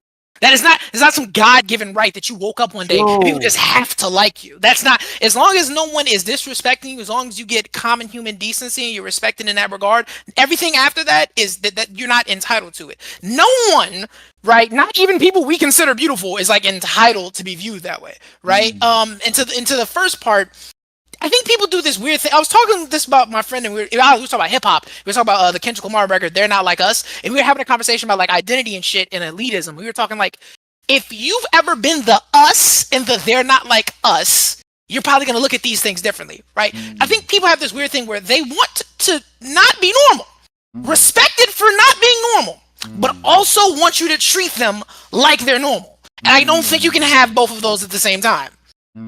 I think that there's there's probably some like I don't think you necessarily are owed anything. But I imagine a society that a society doing its job and making these people the more welcomed and accepted is probably going to swing that pendulum in a way. Like we understand that like there are a few things that are like biological or cultural that we find attractive, like that's like necessary that you can't unpack. But we know that there's a lot of things like a lot of the things that you like or don't like are probably not really your own control. It's just you engaging with whatever is cool or popular. Like the reason I mean, I'm about to say before I'm going back to women, but like I think the way that the Drake Kendrick beef went had little to do with the engagement with the music itself. I think it had to do with like there was a social push, like to like, oh, okay, we like Kendrick, we don't like Drake, and that kind of built into a snowball effect of like, oh my God, this Kendrick is snapping without going into the bar. I promise. I just want to say it. I know you're just touching on it. I'm not even. We're not about to have a hip hop conversation. I get you. It wasn't a hip hop thing. Yeah, like, and then driving that back to the thing like women and the types of people that can be accepted. Like I said, while it's not necessarily while it's not a requirement, I understand why putting these people in front of you and telling you, and the society telling you, no, these types of people are beautiful and welcome and accepted too, is going to it may not sociologically change you as an older person who's been in the world a while, but if you talk with younger people, 10-year-olds, 11-year-olds, 12-year-olds, they're going to see that and like, oh, okay, I guess this is part of the spectrum of what we consider beautiful. The third thing I'll say with that is the Victoria's Secret models. One, I don't think that what we think of as the Victoria's Secret models would themselves be considered in today's idea of what we consider beauty, because they're like really tall and stick thin, and that was the Valley Girl early 2000 look, but it's not the look anymore. Now we like a woman with a little more fitness body, a little butt. I would say that. Oh, okay. I was almost done. My bad. I thought you were done. I heard. Yeah, this is the last thing I'll say with that. So I think that there's, as far as if you're selling clothes, I think there's actually outside of high fashion, I think there's actually a use. Like it's probably beneficial to you as a company to sell clothes, have the people modeling the clothes look closer to what the people who are buying the clothes look like. So the genderqueer stuff is like, that's just more so for acceptance. But like bigger women modeling the clothes is probably important for who you're going to sell to, and it also helps you actually have the sizes of the women that are purchasing the clothes. Like that. I generally think because of how it works, I don't think we should ever accept morbid obesity, because you're just going to increase. You're going to like promote, like if you have like the way the world works is socialization. Like subconsciously, you're going to think things are okay because you're seeing it more. Yeah. Like if we saw morbid obesity less, and now we're seeing it more, subconsciously, you're going to be like, oh, I'm seeing more X being represented. It must be at least a little bit more okay to be X. So for that reason, because of how morbid obesity is absolutely harmful to yourself, just like from what I've seen with my own family, my mom having knee, back issues, arthritis in her ankle and foot now, and she's only early 50s or mid 50s. Because of this lifelong obesity, she could be in a way better, healthier position if she was living a healthier lifestyle.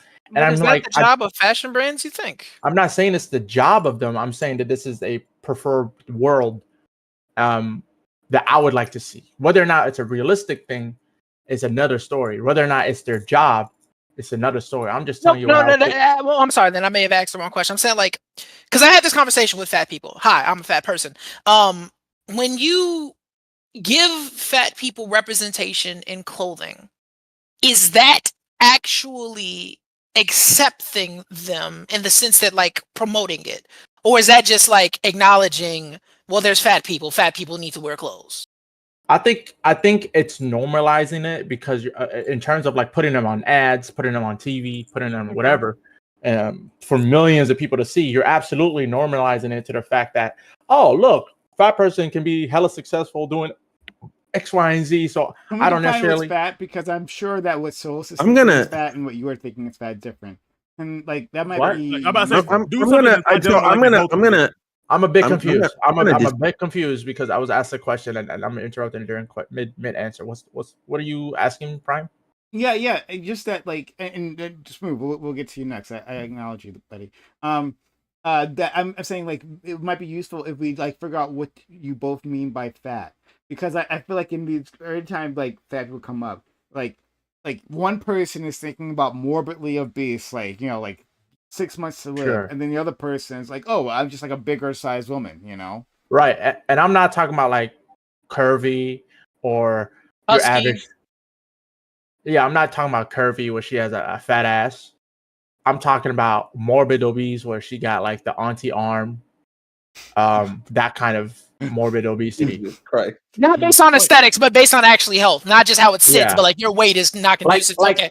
This is this is what I'm talking about, right? Like, it's okay to have these assumptions because probably you're right. Not saying you're correct. There's a difference between probably being right and actually being right. So it's okay to be like, oh, she got auntie arm. She probably does have health problems versus she absolutely has health problems. This is what I'm talking about with the same thing as I said in the previous conversation that I'm not going to bring up. It's actually okay to have assumptions because you're probably right. Whether or not you're actually right, you have to investigate further to confirm you're actually right. So with the morbid obesity situation, when you guys know when you look at somebody that, damn, nigga, you probably have some health problems. Your joints are probably under a lot of stress and you probably have a hard time walking and you probably have you know when you look at somebody there's like the standard. I think a lot of people are blinded by aesthetics. Prime wanted to have, like, because if we stick to fat, it's like we're just hold on. Prime was including fatness in this. What should we accept? But we're just gonna talk about health then. But that's not like. But we're talking about things that like you can't statistically prove that when we're talking about acceptance, right? I assume. What are you talking about? Wait. Just let Prime clarify. Then maybe I'm wrong. Okay. I just think that's boring if we're just doing the fat conversation again. Yeah. So I was gonna give you guys a bit of rope here, but like that's not the focus I wanted to have necessarily. Is okay. If you don't want to talk about, is this strictly LGBT? Because I thought you were saying anything. Should everything? He's also talking about accepting. Yeah, he's also talking about acceptance. I mean, this things that you can't prove are bad, like necessarily through some empirical facts. Okay. So you're just talking about subjectivity then. So to help y'all out. Okay, this sub conversation that we're having about fatness, what he was asking was to like everybody get a general consensus of what we're talking about. All right, so we're on the same page on what obesity is, right? No, cool. Not about or what fat is. What fat is. So not about fat. Like how it's endorsing whatever. Anyway, to get to no. I'm just talking. I'm getting all my thoughts out. That's it. That's all. To get to where I wanted to get to is I don't think it's acceptance when you have okay, but I don't think it's acceptance because of the main thing is that if you're selling something to like a bigger guy, right? Like for instance, there's those shirts that are whatchamacallit, that are being sold to guys that are like, oh, it'll hide your belly. You know what I'm saying? Like, buy this shirt. And the only way you can prove that shirt actually works is to put it on a bigger guy. That's literally the premise of the shirt. This shirt makes it highlights your best features. You can't sell that shirt without having a bigger model. It's the same way with plus size clothes. If you don't have a plus size model to put them in, you literally just have somebody walking around looking like a kid with their mom or dad's clothes on. Like the shit just don't fit. What I'm confused. What is the point you're trying to make? The point I'm making is what Solus was talking about on whether or not being big, like does it actually like endorse having a plus size model? Does it actually endorse or condone that behavior? I think it doesn't. I think it just highlights the product in which they're selling. I never said that it does. Okay. What I was saying is that socialization is at play, not whether or not like the company is promoting it. Socialization if it's a literal product that's made for that. Because people, the way socialization works isn't like with intent. It's with when people see things, and because they're seeing it more often, they're gonna be socialized to think it's okay. Not that there's an intent behind the seller of the product saying like, let's normalize it, and we're gonna think. Like this, the intent behind the seller of the product can absolutely think, let's just try to sell this product and to as many people as we can. But that what actually happens could have the effect of, no, I'm fat. Don't do that. I lost my muscles. What actually happens could have the effect of, it's normalized now because we're seeing it so often. You understand the difference, Smooth?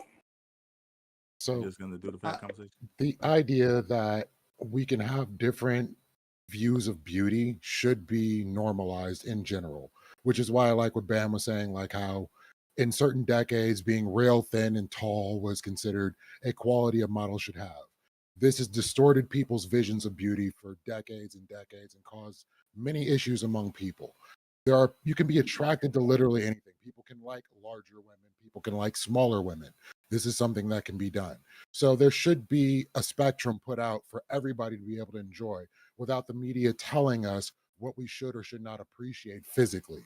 And so I think it's a good idea that they're putting out different kinds of models, different kinds of people, so that people can actually choose and not be told what they should find attractive. But if you are larger, like you should also have representation. People know that there are larger people in the world. So this is not normalizing anything. We already know it's normal that there's going to be big people out. We just accept that. Okay.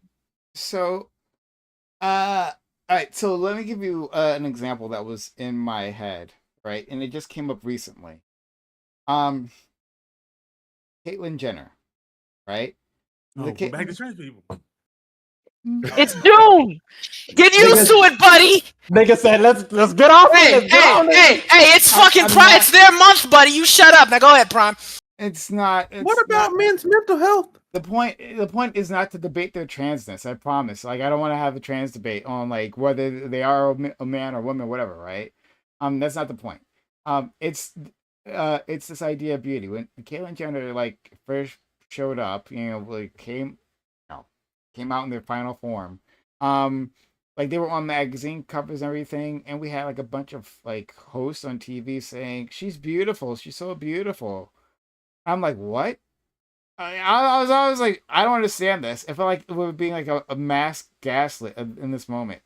Like, yeah. I'm sorry. Like, I feel like Caitlyn Jenner kind of like falls out. Now, I'm not trying to like. The point isn't to, like, I wouldn't go out like to Caitlyn Jenner. Like, if this person was in front of me, I think they're a horrible person, just like in general, like morality based, right? But like, I wouldn't like start insulting them over their looks, right? I wouldn't do that. But at the same time, this like notion that like, oh, she's beautiful, and the media is like trying to acknowledge her as beautiful. Like, is she really? I don't think she is. Woman of the year. And then on the woman of the year, yeah, like it was like wild. It was crazy. It's crazy. And then but then I wouldn't say that she couldn't be woman of the year because of being trans. We got you. We got it. We got it. Okay, let's be clear. Yeah. No, that's exactly what you were saying. I agree with you, Bob. Okay. But on the side, like the reason why this came up is because like the Caitlyn Jenner was she was pushing a fucking crypto coin, right? Her own Jenner crypto coin, and then rug pulled the whole thing. In any case, she put up a video and it was them about makeup, and it literally looked like the male version was it I forget what the Bruce Jenner, right? I was like, oh, this person looks like Bruce Jenner, and like, but that's how I felt like the whole time, Yeah. And it's like, but like it was like seems like being this moment and this time where everyone like in the media was trying to tell us like, oh, this person's beautiful. I'm like, I don't. Like, yeah, lying is fucking disgusting. Like, just pretend when niggas get together and just lie. Yeah. That shit is that's not healthy for anybody. It's actually extremely disrespectful to the person you're lying to. I think when you have to look a motherfucker in the eye and like pretend like, yeah, you're exactly this thing I truly believe you're not. That's one of the most low insults you can throw at somebody, and it doesn't help them at all. Close you are. I don't think That's hella close. Okay. What you just I don't think that like it's easy for us to pull a specific example and say that like, oh, this is why we need to like. I know you're not saying this, Prime, but it like I feel like that reinforces the standard like Eurocentric beauty standard that we've used for a long time. Like, and what that ends up doing is really basically harming Black women, realistically. Like, if you want to go by the majority of our society, most Black women to them look like, oh wow, she's super ugly. There's no way you think that Tim's is fine. I don't know There's no what way you're you talking think about. Let them cook. I'm saying we literally have a society where people don't find Black women as dateable, marryable because they see Black women as unattractive because they're separate from the standard white beauty standard. Yeah, most people think they're not attractive. I'm with you. Yeah, I don't agree with that. Of course you don't. You like Black women, but most people No. I don't agree that that's the general narrative. All the data points to that. So I'm sorry. But let's say, but let's live in a world. Hold on. But let's live in a world where that is. Let's just live in a world real quick where that is true. And I would say I don't necessarily see anything wrong with that. Like, again, someone not being considered what people think is hot or attractive isn't an insult. Like, that's not something you're entitled to. And if you are deprived of it, tough tits. Like, I don't think we should have a society that reinforces things like that, though. I generally. Please show me that. So we need to lie to people. What do you mean? But wait. Beautiful. What do you mean by reinforce? Hold on, because I have to clarify. What is reinforcement of that? What do you mean by reinforce? Reinforcing it is basically having a confirmation bias. Of course, Black women aren't attractive. Of course, Black women aren't marryable. Like they're the bottom of the barrel. They're not who you meant to. You have to get you a good, proud European white woman straight off the boat. Or you doing it wrong. Like Black women are the furthest thing from that. Marryable, I think, is a bit different. I think because again, attraction is something that I go hands off with. If people were of the consensus that Black women are not attractive, which obviously I disagree with, if people want to reinforce what folks generally think at a majority level, again, I don't. What the fuck is it? That's gonna, and again, it's kind of like fuck. When I was a kid, we were talking about politics, and someone once said to me, "You're not supposed to bitch about whatever's happening politically, because at some point in time, shit can change to where it's gonna benefit you. That's why you shouldn't be ready to storm a fucking Capitol over what somebody may be doing, simply because at some point in time, it may switch to where you are the thing, you are it, you are hot." But it's not a lie, is what I'm saying. I'm saying that the thing is putting Black women in positions to be seen as attractive actually leads to more of society seeing Black women as attractive. Saying that if the majority of society thinks that Black women are ugly, I don't think that just like putting them on a magazine inherently is anything wrong with that. But if you're like, yo, this is the most beautiful woman on earth, and you know most of Earth doesn't think that, I don't think that that's good at all. I don't think that that's a good thing to do. I think, because I'm saying you think that beauty is like you're treating beauty in a more objective way than it actually is. I'm not treating it objectively. I'm just saying if most people in a subjective manner, right, they feel that this thing, Black women, fat women, whatever it may be, is not attractive, right? If we say, hey, if most people in the world think this, most people in America, we say, this is the most beautiful woman in America. And most people in America, if you polled them, would say they don't find this beautiful. I don't think that's a good thing to do. If you take that same poll, you post her for a year and you poll her again next year, the numbers are going to change. Right, and when they change, that's when you put them. When they change. So here's the thing. The numbers may look. Hold on. Bam. That's disingenuous. The numbers may change, but it's not going to change so radically to where this person is magically unattractive. For instance, you could go, how many people are attracted to, I don't know, let's just say Halle Berry, right? Because she won woman, right? Right? Yeah. The polling numbers, if you go, the polling numbers from when she won to now are completely different. There might be people today that be like, nah, I don't find her attractive no more. They have enough ass for like that. I don't find her like that. And that's okay. Because guess what? Over time, people may get less attractive or they may get more attractive.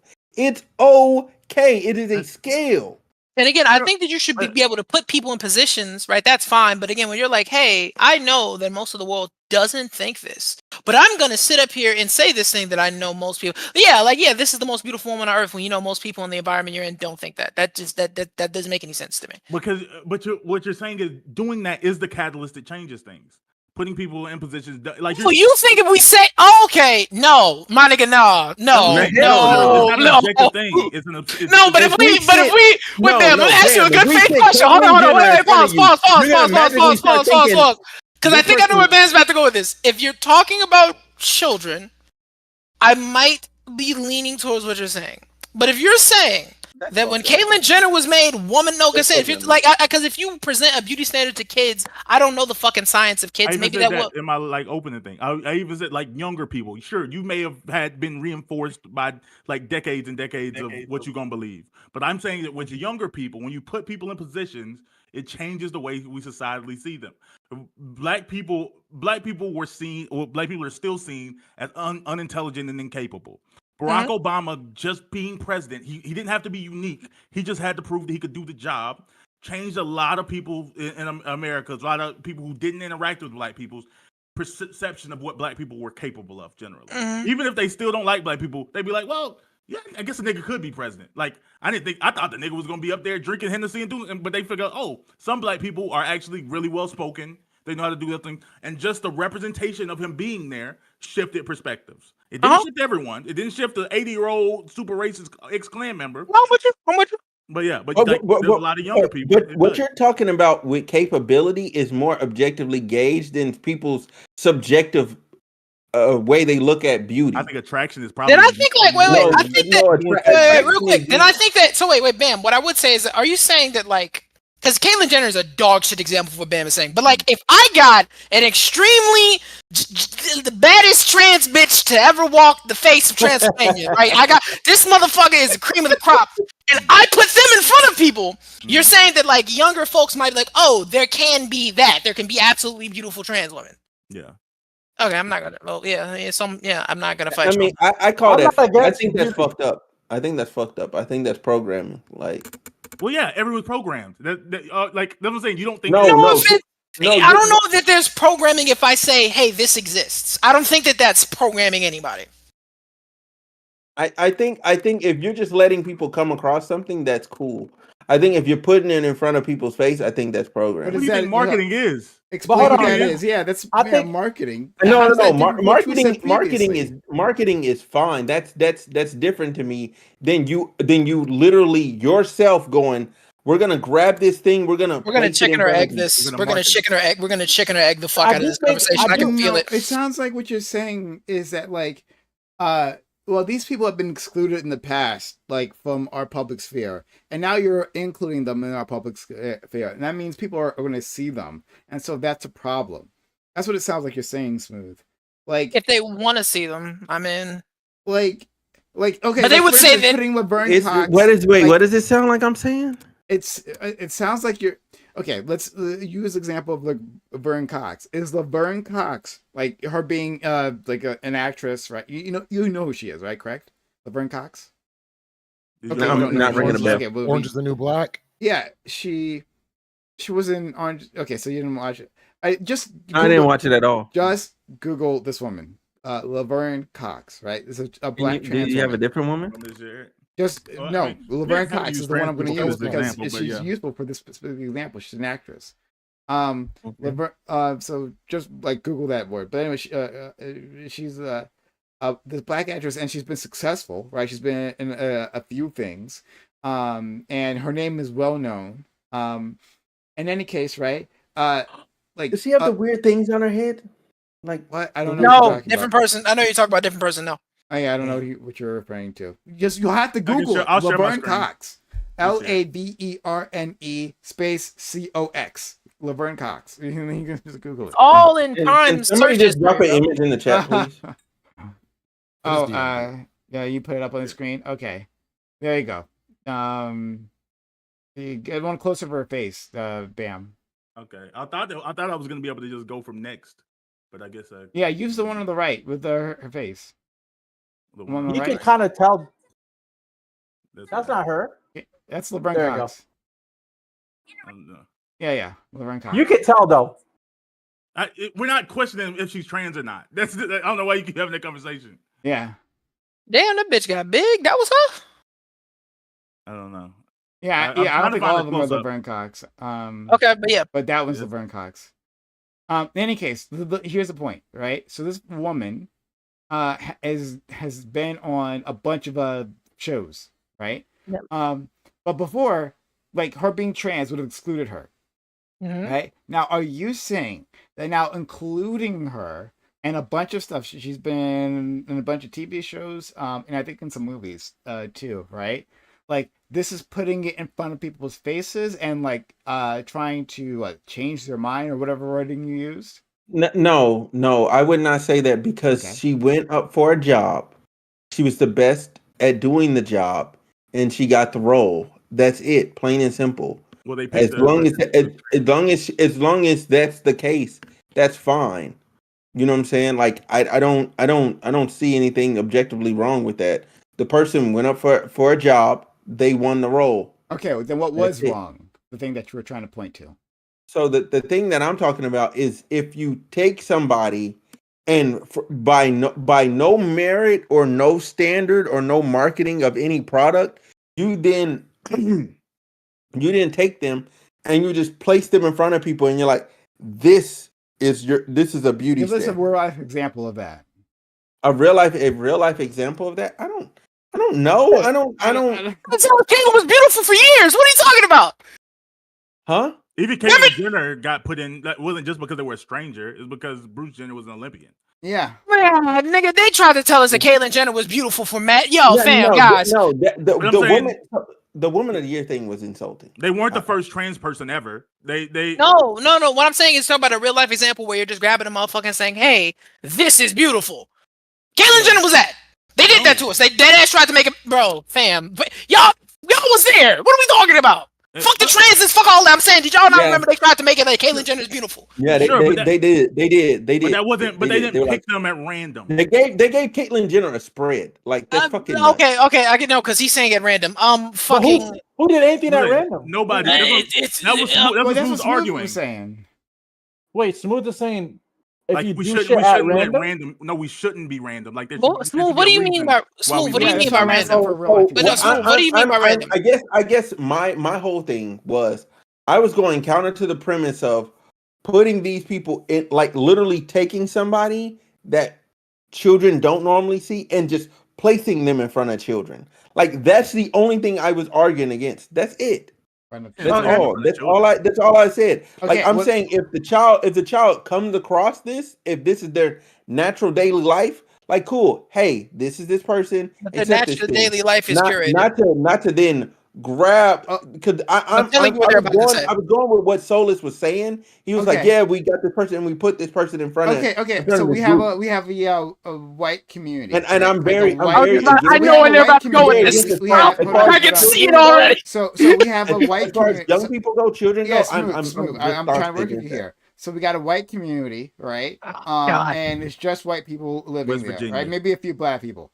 But then we have an Asian speaker coming to the audience right now. They wouldn't have found these kids wouldn't have run into an Asian person because there's no Asian people in their town, right? But now you have an Asian person in front of them, and we're like normalize the Asians. Maybe they're there for like Asian Pride Month, right? Or whatever it is, for Chinese New Year. Asian Pacific Islander Month, right? Yeah, and they're talking about like their ethnicity, right?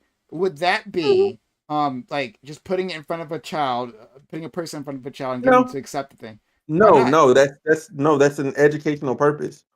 That's different. Okay. Well, that's different. No, you're talking. No. They're there for a job to talk about something. I'm saying without any other context, right? You take someone and you just place, like for instance, let's just say for instance it's Black History Month, right?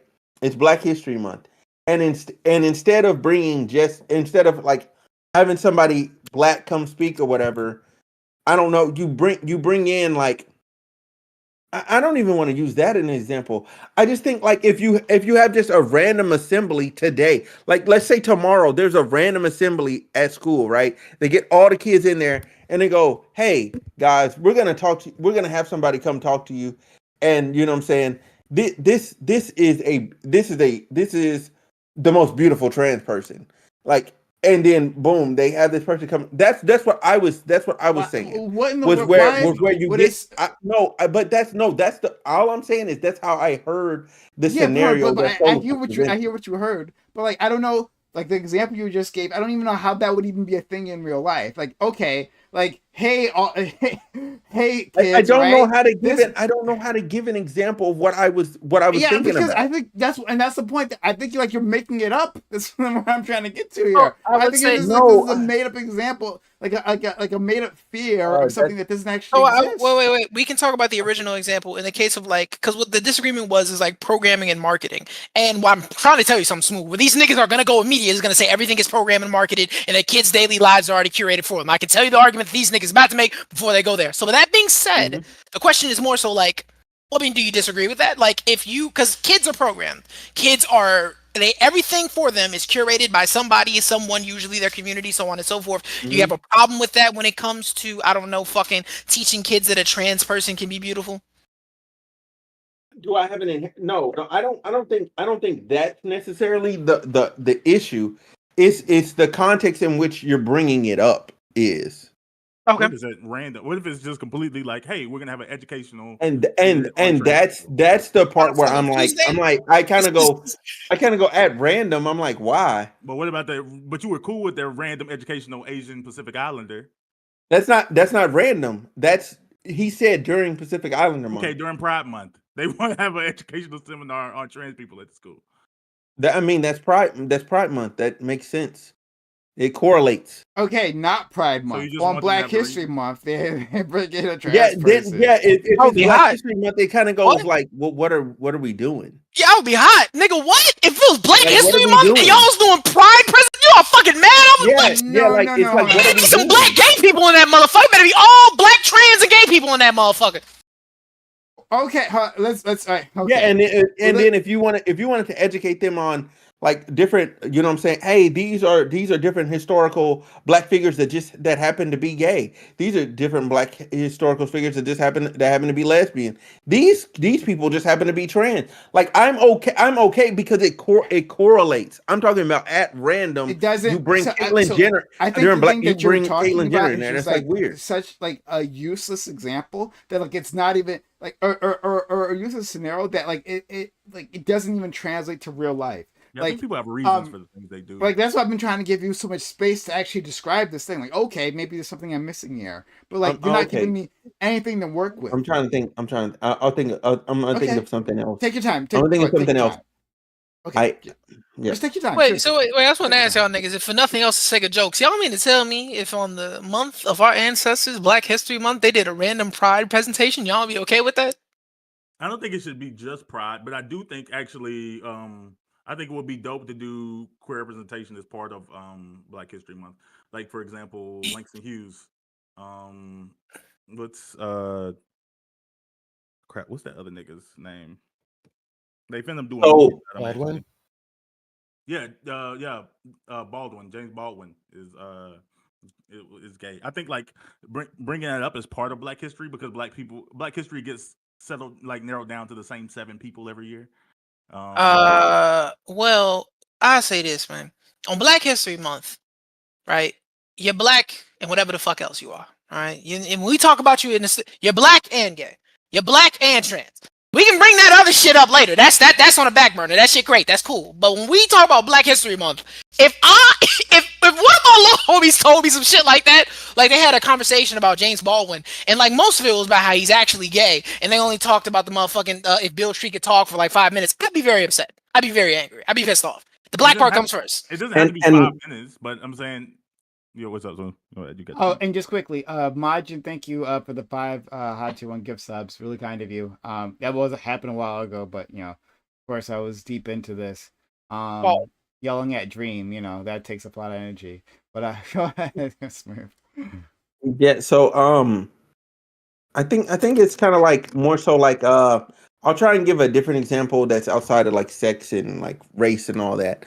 Like let's say you're having like, you know what I'm saying, you're having a gun presentation in front of kids, right? Okay. Like now you're having a gun presentation and you're having them like disassemble the guns and put the guns back together.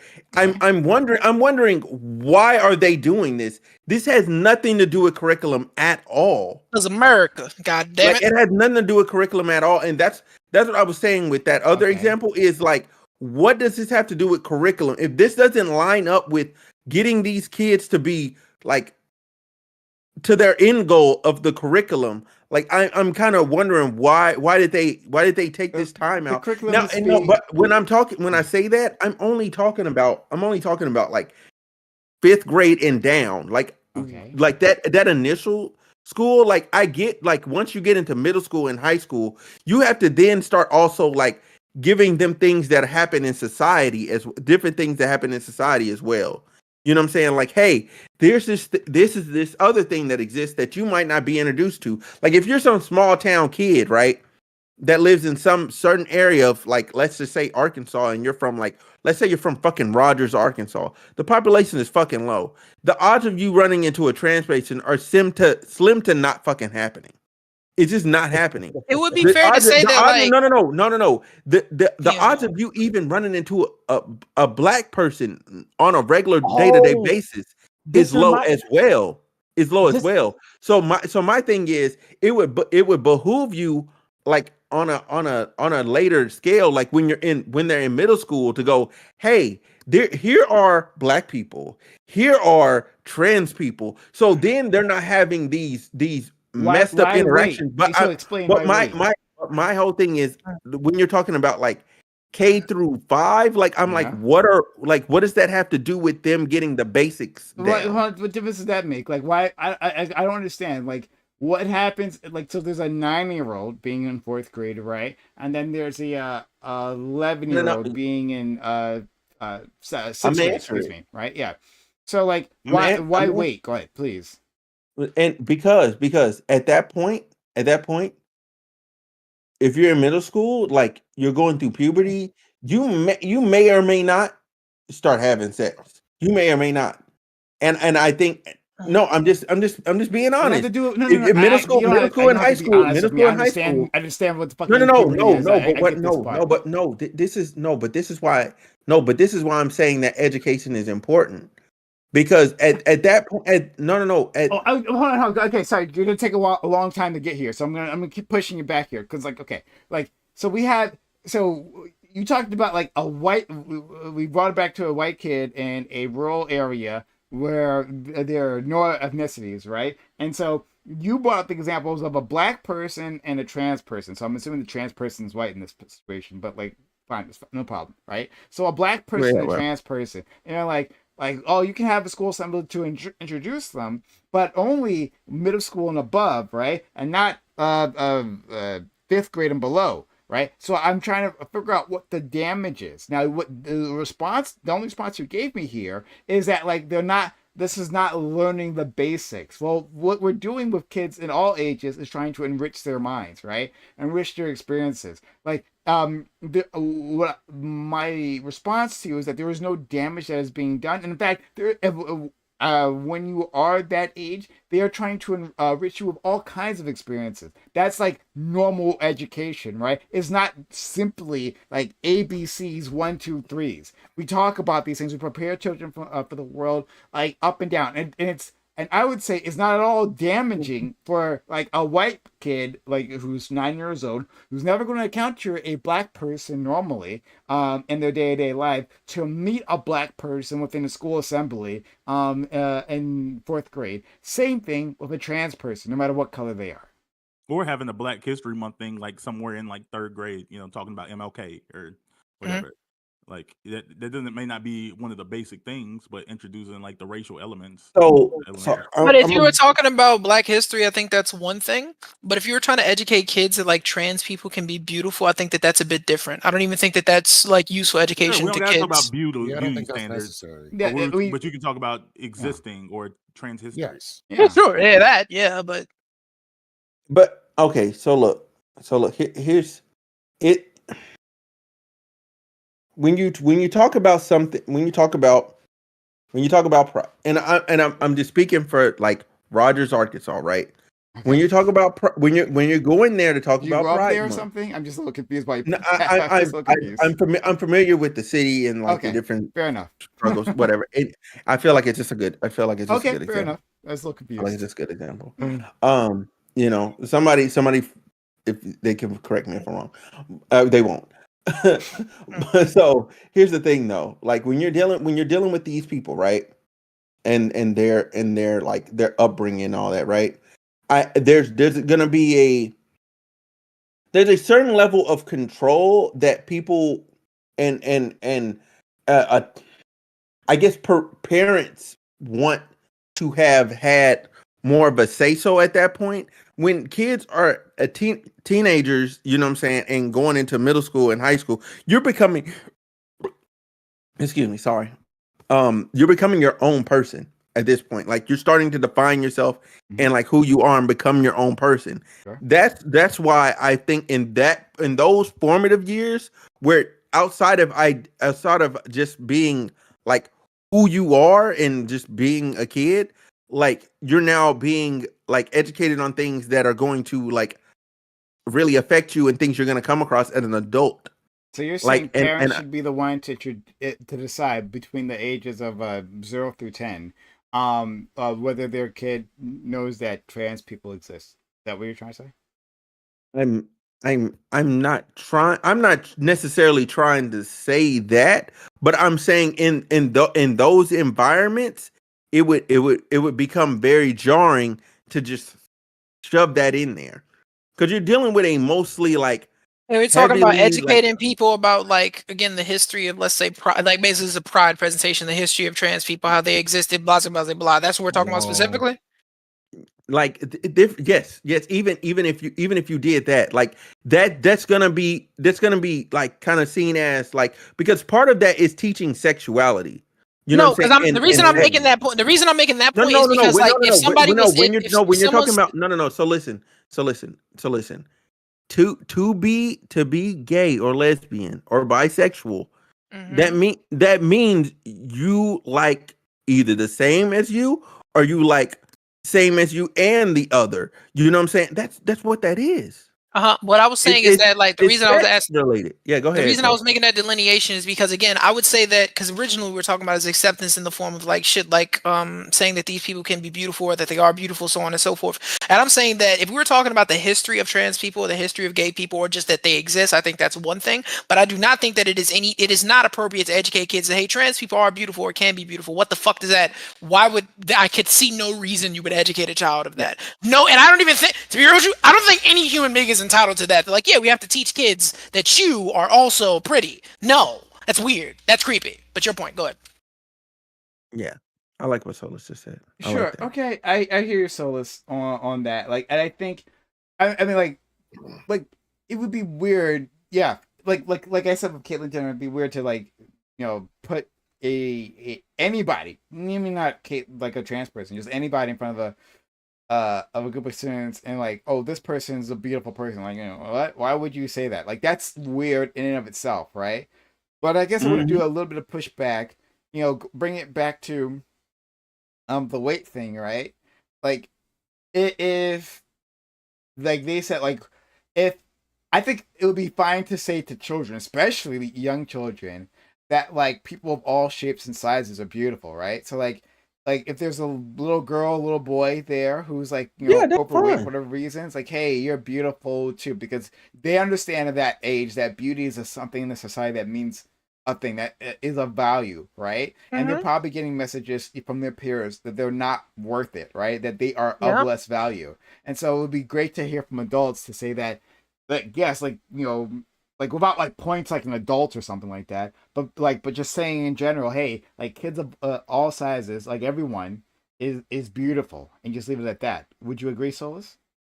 I would say telling a young, overweight child that kids of all sizes are beautiful. I don't know about that. Can be beautiful, or even like if you want to go like super realist and be like, yeah, most people are not going to find you beautiful, but like there are people out there who will think you are beautiful. I would lean way more towards that than like, yeah. I mean, fuck it. Your reality is completely telling you the truth, but I'm gonna, yeah, you're beautiful, bro. Let me. So I look at it like this. What Prime is talking about is teaching self-esteem, right? To tell that child that you are beautiful is teaching self-esteem, all right? Because they can always build, they can hit puberty and then become skinny because they became taller and they're you know what I'm saying, whatever they got going on with their internal, and they just got smaller, you know what I'm saying? But I think I teaching them self-esteem that you're beautiful no matter what you end up looking like, whether you stay the same size or you get bigger, or you know what I'm saying, or you don't get taller, you know what I'm saying, you stay short, like whatever it is, teaching them that they are great. We're gonna get into a deep thing. Isn't a problem.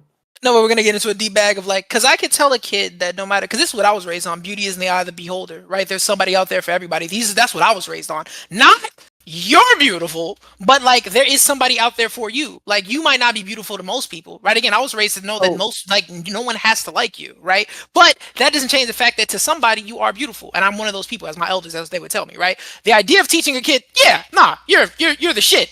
No, that doesn't seem like a good idea. Somebody out there will think that, right? So look, and then go ahead.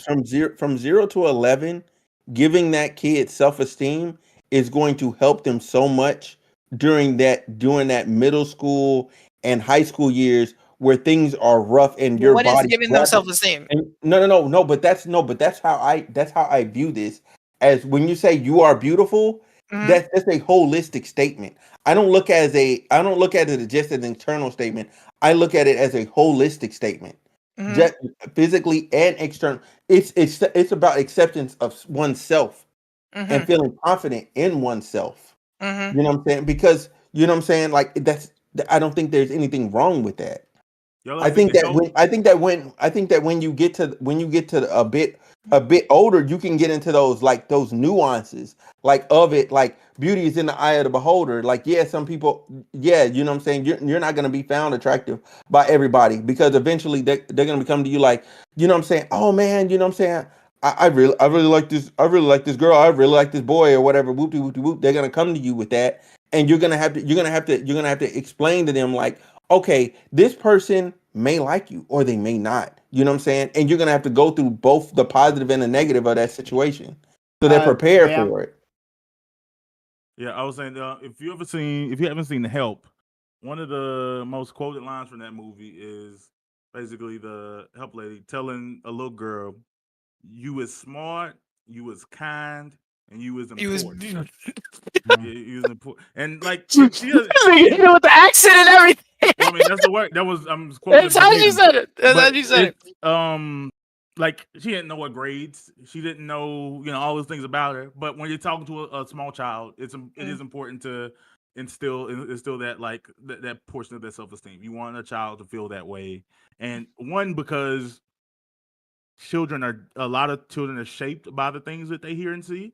Like it is not just a internal feeling. In some ways, it can permeate and become true. Like if a child thinks they're kind, if a child thinks they're smart, they study harder. Versus a parent who tells a kid oh, my kid's dumb as a rock, and then they just kind of embrace that. Embrace those things too. So I do think it's important from that perspective. I think we're connecting two different conversations. Is when we were initially talking about beauty standards and things like that, where the conversation started. I don't think we meant specifically children. I'm saying children will see it, but I think we were just talking about marketing in general, making comments on beauty and expanding beauty standards, and that doesn't have to be trans people or anything else. Like I said, that could just be the introduction of black women.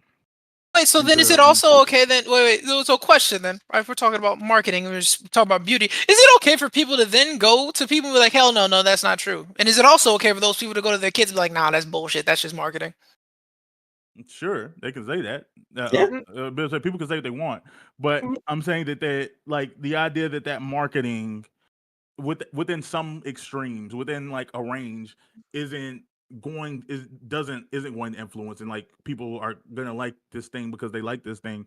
Like I said, it's not. There is no truth to this, and that's one of the things that marketing execs know. They can make you want something. They can make you buy something. They can make you engage with something based on how they show it to you. You can call it brainwashing if you want to. I mean, I guess washing, marketing, whatever the fuck you want to. I'm with you. I get what you're saying. Yeah. So that's one conversation, and then we've broken down into what are the healthy things we should tell young children. Like, what are the things that are appropriate to tell young children? The beauty thing, like I said, I don't think we have to tell young people specifically come to young schools and tell people this is what beauty looks like to another person. But I do think it's okay to, from a young age, to have young people engage in age appropriate ways with complicated topics like like gender, like race, because I don't think it's a good thing to accept.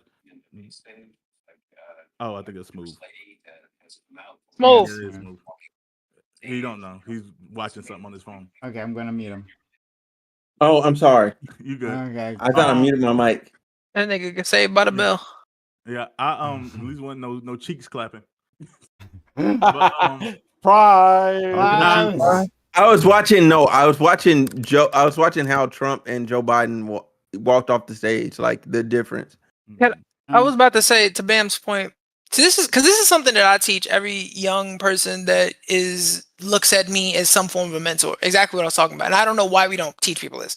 Like in terms of like identity, I was taught if you want to be anything, you must accept that there is somebody out there with just as much of a right to what you like to not like you. It's like the most simplest way to put it is that if you say, hey, I am a good parent, right? I believe that people should be parents. They should raise humans. They should be mentors, blah, blah, blah, blah. Well, there's somebody that thinks the exact opposite of that. And they have just as much right to think that as you do to think what you think, right? And for every single thing that you choose to be, every single thing you are, there is an opposite of it that they have just as much of a right to think and feel. And I don't know why we don't teach kids this. It's why, like, we're talking about identity and acceptance. Like, that there's nothing wrong with being something. In fact, if you want to be anything, you must be like, there's going to be another thing that doesn't want, not only say doesn't want you to exist, but there's antithesis to everything that you might say you are. Like, I think the phrase philosophically is like, a circle creates a void. You are not just what you are, right? You are also not whatever you're not, if that makes sense. I hear what you're saying. I think that on an individual level, when you're talking to a particular child, I think that all of those conversations, the deeper conversations, become more pertinent and more important. I think when you're speaking to larger waves, I think you stick with more stick with the route of positivity versus like the route of negativity. Like, for example, I'm gonna have black children in this world. I think something a lot of y'all as black children probably heard at one point or another in your life is, hey, this world, this country wasn't necessarily built for you. The things you want in life, you're gonna have to work harder than people around you to get. Work harder than people around you to get. That's a real statement that I think I believe black parents should have with their children. I wouldn't want a school of black children for that to be the message that they take. Really? It feels different. I want black children, because preparing a child for a difficult life is different than teaching that child to accept that they deserve a difficult life. And I think that. Well, no, that's just an education, though. You ain't gotta bake that in. You ain't gotta bake in. You can say that in that education that this is not what you deserve, or rather the way that the world is. Like, you can educate exactly the nuance you're saying. Yeah, but I don't think you should do that nuance with 500 people in the room. I think that because I think people have questions. Especially when you're dealing with young children. I think you just say that, like, just work hard, you're capable, of doing everything you want. I don't think a school of 500 people should say that, like, look, life gonna be hard for y'all. Y'all might not make it, but I hope you do. So I don't know if you should say it that way. So that's interesting that you say that, because that brings me back to an assembly we had when I was in elementary school, and because we were like majority black, like our principal was black. He kind of just straight up like alluded to that. He was like, "Hey, look, y'all are from, y'all are from Glenview. You know what I'm saying? Y'all might not be getting, we might not have the best resources, but you are getting the best possible education from this wonderful team of educators, and we're always going to be here for you. Blah blah blah. Yeah, you might not have the nicest shoes on, like Jordans or whatever. Like because we were in the hood, like niggas was poor. Motherfuckers didn't have the nicest Jordans. Like we just didn't have it. And you know what I'm saying, but you can and you will be, you know what I'm saying, some of the best and brightest in America. You know what I'm saying? Like he kind of gave us that motivate. He said it, but he smoothed it in there. There's a way to have that conversation and lift the kids up at the same time. Because kids aren't dumb. They know their reality versus other kids. You know what I'm saying? Like they see those other kids that have and versus when you don't have. They know it. Yep.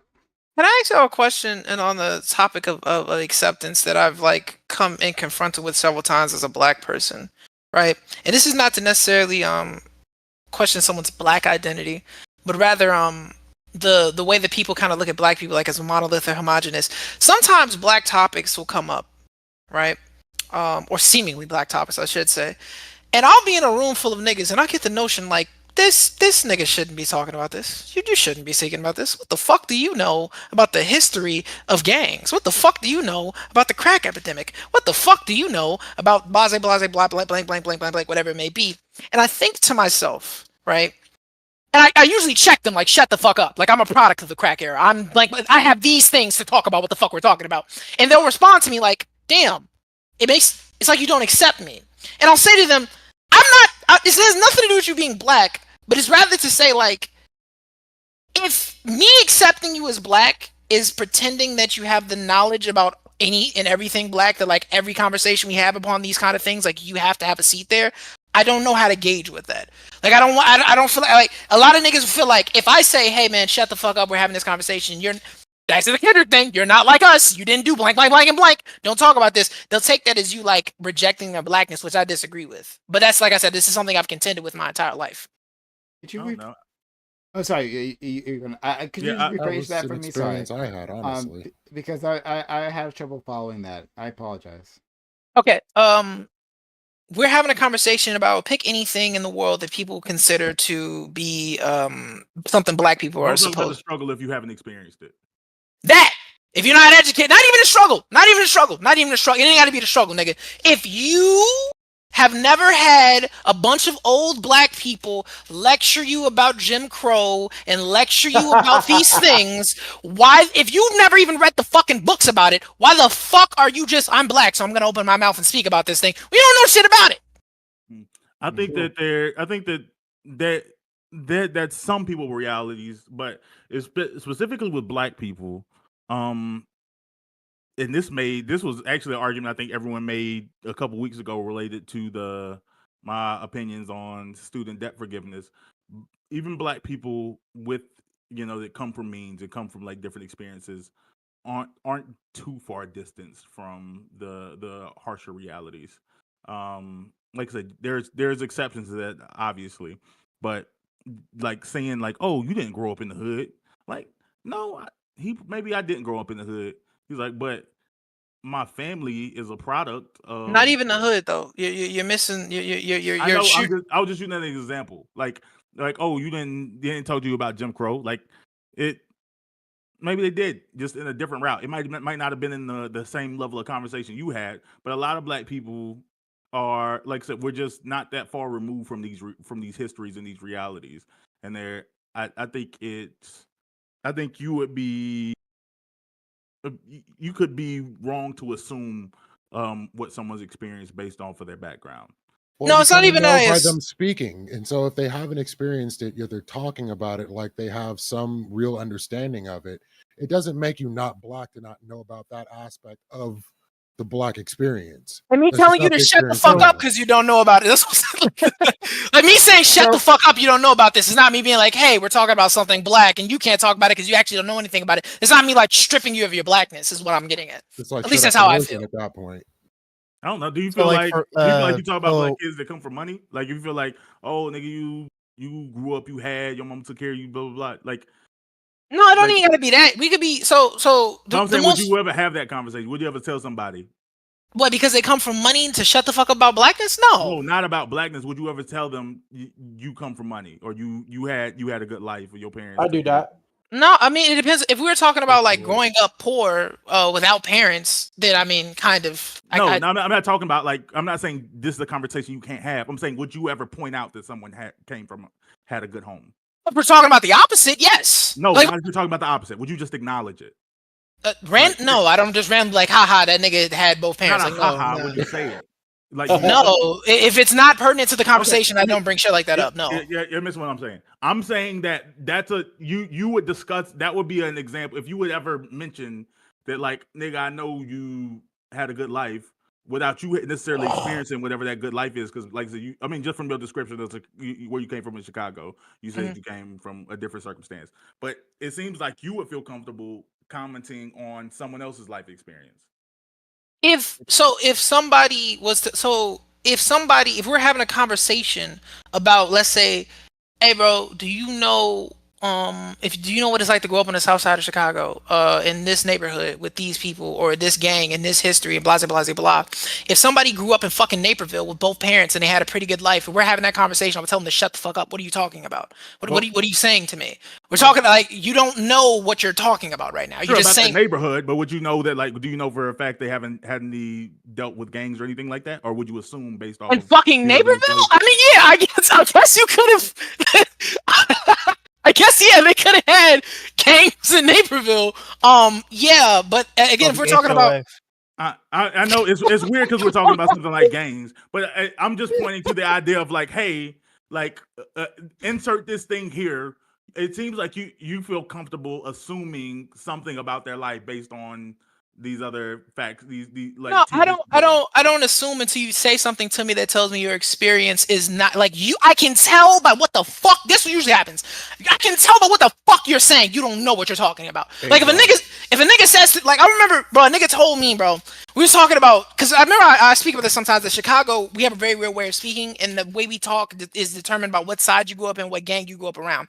Niggas have tried to tell me why the vernacular I use and the history of it when I knew it from the niggas that started it, right? And I'm like, oh, you think that? You are from Naperville, bro. You had there's no fucking way in life you grew up the same way we grew up. You don't know what I know, and the things that I know is from the shit that I've experienced. I know what you're talking about. Yeah, I understand what you're saying. Like I said, I hear you, and I think that's made fair. Once you hear something, I think that it's okay to take from that. They're like, no, I don't, like, that's not correct. But like I said, I just think that people come from different experiences. Like I had, I wouldn't say I had questions. I don't know. I've always enjoyed being black, but I think I had questions about my blackness growing up because I grew up in a predominantly white city. Like I always say, is where they make white people. And I went to a predominantly white school, and I grew up on this nigga grew up in a spawn point. That's crazy. Yeah, for real. Like it's I grew up in the country, grew up on a farm, grew up on all of these things, and then like around not that many black people. So then like it even became like a running joke in middle and high school, like, oh, because I'm just cool, I'm just a cool person, people like me, blah blah blah. But because I was friendly or because I could get along with people, they was like, wow, you one of the good ones, man, like one of them Oreo black people, which it seems crazy to say it now just because I have more life experiences. But I kind of, I'm about to say part of that got in turn. That's why you're overcompensating now. I see. Okay. I'm just fucking with you. I know. Yeah. But I hate the Oreo comments so much. Holy shit. Well, you're not overcompensating, so you're fine. I just think there was an like I wouldn't say I internalized that, but yeah, I guess that would be the word for it. I was nervous. It does something to you. There's nothing wrong with that. When I was nervous when I stepped into college, and I still went to a college town. I went to a college that was still predominant. It's still a PWI, but there was a much larger black demographic, and I was like, oh, okay. How am I gonna be?